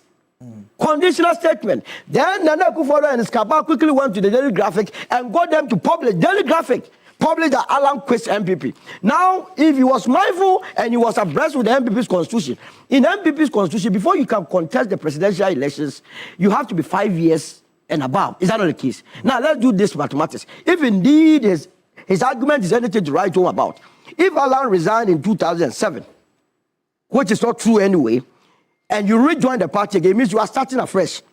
It means Alan couldn't have contested the presidential primaries in 2010. Did Alan contest or not?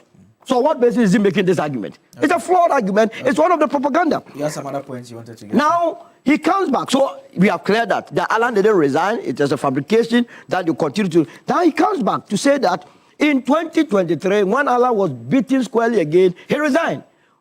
Did Alan lose any election in 2023? Once again, that is why he needs education on the MPP matters. In MPP, the constitution says that when the aspirants are more than 5, we go into what we call a superdelegates election. Is that not the case? In superdelegates election, for your information, you are not looking at who plays first, second, third, fourth, fifth, and sixth. We are looking at the first 5. So whoever comes in the first 5 is a winner. The question is, was Alan amongst the first 5? Akable, help me. He was. Is that the case? So where from this he was beaten? I mean, again. Correct him. Correct him. Sometimes. It's not sometimes. We are doing. He told us that we were doing an intellectual discourse this morning, and we all going to tell. I'm saying that sometimes the facts don't necessarily differ. It's the interpretation we place on them, and I'm saying that because one is the fact? I'm saying that because he would argue that what he meant by beating. But you cannot put words in his mouth. Why is the person sitting there? You want to explain? That's fine. No, he'll do that. No, he will do that. Hey, you've been able to go into his memory to determine what he meant. I cannot sit here for this thing to happen. First of all, I want to ask you a question. Ask me. Yes, I want to ask you a question. Yes. The point he makes about the fact that his conduct, and he compares it to other individuals within the party, in which no matter what is playing out, they stay within the fold of the party. Let me ask you a direct question. Do you generally believe that when individuals are within parties and there are challenges, walking away is the best option. But first of all, generally, Alan, Alan, you are dealing with Alan. Don't go. Don't let us go any semantics. He went after Alan. Let's deal with Alan. We've cleared that up. First of all, the MPP was formed on the 28th of July, 1992. Alan had been with this party from 1992 to 2023. You understand? Would you call such a person not a lawyer person? Someone who was the chairman of the Young Executive Forum, a group that bankrolled this party, would you call him someone who was not loyal to the party? If someone is in the party, look, even in the 2007 that he's talking about, do you know that Alan was the lead campaigner in the runoff in Ashanti region, including Central region? So how would you then describe such a person? In 2014, when Akufo-Addo had no people surrounding him and working for him, Akufo-Addo himself went to Kosimintim and told the entire world that my campaign, and the videos are available, my entire campaign, the only single person that had campaigned more than anybody was Alan Kyerematen. Now you got a nerve to come and sit here and tell me that, look, Alan is indisciplined? That is not going to be tolerated. Okay. Alan is more disciplined than your candidate, Baumia. In any case, if residency was anything to go by, you Zato yourself, when you were beaten in Sisala East, you told them that you had resigned from the party. Didn't you tell them that? Verbally. He's sitting here. He should tell me that I'm wrong. Okay. To the extent that saying that you stop voting there and voting in Nantom. Are you not voting in Nantom? Okay. What made you to move from Sisala East to be voting in Nantom? Okay. So you see, when you are discussing, no wonder they miss Alan in their camp. But I told you now, they are not going to get him. There is no way Alan Kyerematen returned back to the force. We are going to build a vibrant the rest of our lives on earth. If we could use our dedicated lives, our youthful lives, our resources to build the MPP to become attractive for these people to come and destroy it, I can tell you, the best thing I can leave, the legacy I can leave for my children, is to help build a brand new party that is truthful, that is disciplined, that believes in the ideals and principles of our founding fathers of this country, and not to be asked to do anything like that. By the way, you want to cut me? No, I'm not cutting you. You made them to speak for 35 minutes. I was sitting here. Don't do that. I didn't come here to be a spectator. No. So go on. Everyone is being timed. You have to calm down. You can look at the timestamps here. So calm down. You don't have to worry at all. You have submitted that. Yes. Alan is a no-go area. I know very well. Alan is like a shrine. So you also Doc, sorry, you took some notes on some matters you also wanted to respond to. You can do that now. The first point I want to make is that Honorable Alan Kyerematen is the most disloyal person in the history of the MPP, and he has demonstrated that by his continuous resignation and destruction of the party. I put that on record, and I'm going to state that every time. You mentioned a place called Nantom. I don't know Nantom. I don't know where it's called Nantom. I've never seen Nantom. Anyway, but that's irrelevant. Let's go back to the issues here. It's history. And I just want to quickly say something. So my brother that has said my intellectual analysis, first, I guess the timelines are correct. So in intellectual, the timelines are correct. What he says I didn't do is say the why. But I explained that. I said the NDC stood true to their principles. They never wavered. And even when all these people were leaving, they stayed close. That is why they came back to win back-to-back victories. I said that. So I made both points. So if you were listening, you realize I did. I said, despite the fact that all these people were leaving, they stayed true to their principles, and that's why they were able to come back and win back-to-back. Even when Professor Mills died, may he so rest in peace, his little John Dramani came back and won. So I did factor that in. So probably if you listen, you would have seen that I did say that. Did Alan Kyerematen resign from the party twice? Yes. My historical record is the Daily Graphic, and my historical record is what happened in 2023. The Daily Graphic. No, but I can say you must be asking the questions. The Daily Graphic. The Daily Graphic is a record of history. Yes. It's one of the biggest and the best historical records of this country. Yes. So if you quote and cite from such a source, you are not being mischievous. You are being factual. You are being truthful, and I'm quoting from there.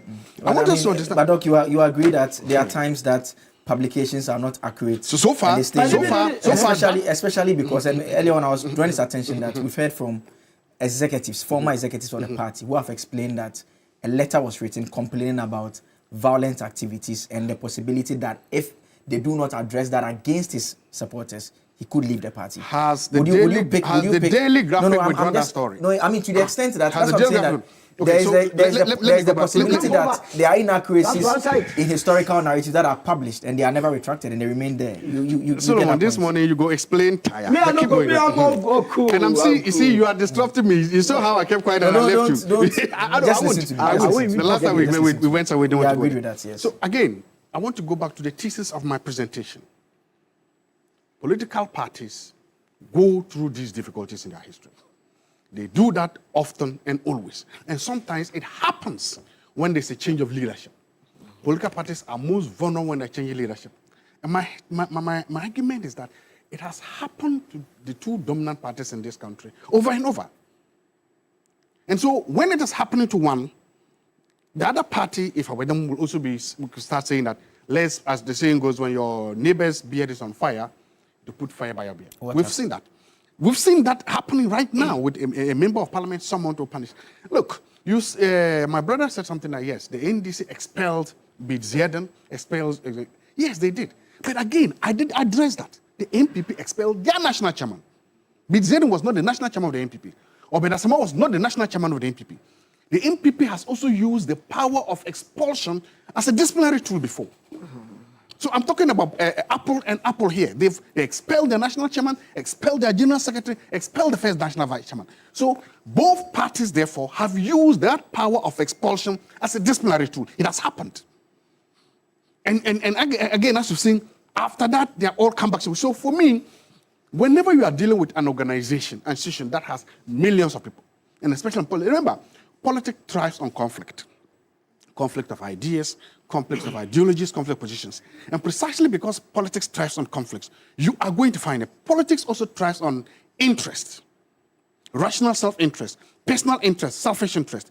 If you put all this together, it's combustible. So it is normal, it is fair for you to see this is flare up whenever you are doing a primary, because it is at the primaries that people get the chance to express this issue. So for me, I will say, whenever you see a political party going through this, in fact, political parties that do not go through this turmoil are those that end up dying. Look at the political parties. The PNC doesn't go through this turmoil. That's why they're useless. CPP doesn't go through them. That's useless.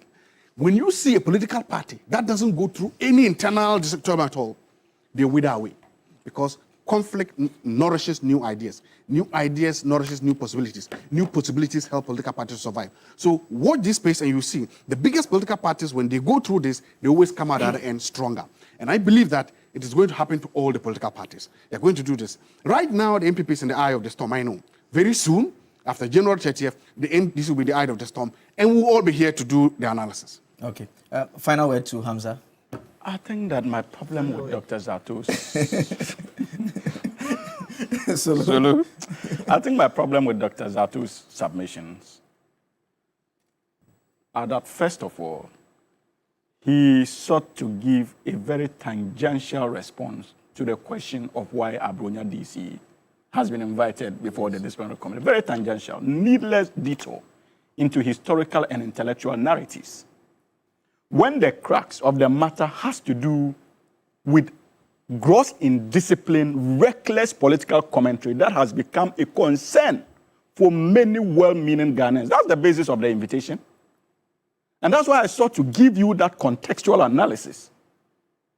So get that straight. Two, yes, the NDC used disciplinary measures in the past in sanctioning its general secretaries and the likes of course, one person I mostly don't feel comfortable using as an example, because the likes of Koko Angidoho, I always try as much as possible to refrain from running commentary on him because of my personal biases. I remember under President Mills, when I was going through difficult challenges, he was one of the people who gave me a listening ear, gave me so much time. And so regardless of how painful his politics can be now, I have made it a point not to run any commentary. Yes, any commentary on that. I'm not even sure he remembers that, but as a matter of principle, I've just decided not to. That's a good principle. Thank you for that. Thank you see, Akable, I made references to our use of disciplinary measures to project party principles, not personal principles. If we were to use disciplinary measures to project party principles, the likes of His Excellency, the late President Jerry John Rawlings, wouldn't have a problem wouldn't have had a problem with the functions or activities of the National Democratic Congress. So you remember that at a point we had loggerheads with him because he would have been using our internal disciplinary measures to project his interest and standing in the party. We didn't do that. What you made references to, the sacking of your own brother, the likes of Paul Afoko, which you are surprisingly defending here, and also calling on your own brothers again to vote for Dr. Mahamudu Bawumia, that contradiction. You see, what they did to him had nothing to do with the ideals of the New Patriotic Party. It had more to do with the personal dislike for him of Nana Addo Dankwa Akufo-Addo and his clique. So it was a personal vendetta carried out to further the influence of Nana Addo Dankwa Akufo-Addo and Dr. Mahamudu Bawumia within the politics of the New Patriotic Party. Indeed, that was what led to the cold murder of your Upper East Regional Chairman, for which the younger brother of Paul Afoko had to endure unjust treatments in the hands of Nana Addo, eventually as president of the Republic of Ghana. So you know these facts. The reason why Alan resigned the first time was simply because of that unhealthy commitment to use your party structures to further the objectives of Nana Addo Dankwa Akufo-Addo. So these are different, and we must accept it. And if you look at no, you can't correct me. I'm saying you should correct it. No, the first resignation. I made reference to the first resignation. I will concede. No, I'll concede. You don't need to correct. Let me land. You don't need to. But you have to be correcting this. No, so but you are corrected. I will go with your word. Yes. You see, the thing you guys do, the problem is that no one wants anyone to come in when anyone is coming. So just come. Yes, so go ahead. So, you see, these are the facts we are dealing with. And for me, my brother should not run away from the fundamental issue before us this morning. Reckless political commentary. And you see, when I say the MPP emboldened it, so I'm surprised that they are now complaining. Is it not Dr. Mahamudu Bawumia, after the young guys on social media and a lady who used all kinds of vile on His Excellency President Mahama, was it not Dr. Mahamudu Bawumia who welcomed them in open arms and celebrated their triumph in quotes? What did he think that he was doing? He was blessing that form of political reckless commentary and indiscipline. And that is the reason why I made the point that, look, it is the entirety of the New Patriotic Party that must face disciplinary measures, not just Abronia DC. And so until they remain true or they go back to their foundational principles and uphold same, they should be rest assured that the movement for change will eventually become the second force within the politics of the New Patriotic of the Republic of Ghana. And for many of us, that is our desire. Because if for nothing at all, I feel strongly that the New Patriotic Party has outlived its usefulness as far as our democracy is concerned. And it is now becoming an agent of destruction, not just to the Republic of Ghana, but to even known institutions within the entity called Ghana. And we need to check them. So and you must not miss this word. You, as especially a political analyst, you know this better, Dr. Zato. Okay, so let's do some messages and we wrap up this segment. Musa Batwa and Asawas, you say that the MPP's internal fighting is escalating, fueled by a lack of leadership to crack the whip. However, I agree with Abronia calling for the live telecast of the disciplinary hearing. President Mahama needs peace of mind to continue working to better the living conditions of Ghanaians. This one from Nanaya, you say that I do not think Dr. Zato wants to suggest that a daily graphic publication is more accurate than the report of the then General Secretary of the NPP, who per the party's constitution is the CEO and head of all administrative matters, Nana Ohininto, who has constantly and repeatedly stated that Alan never resigned. And Ebo here, you said that I have said it before and I repeat, the NPP has become a headless and lawless party. At present, no one seems to care about the welfare of the party. Tim Bawumia is following the same playbook Nana Addo used to turn the party into his personal property. Their ultimate goal is to push Kennedy Japan out as he remains the only stumbling block to their agenda.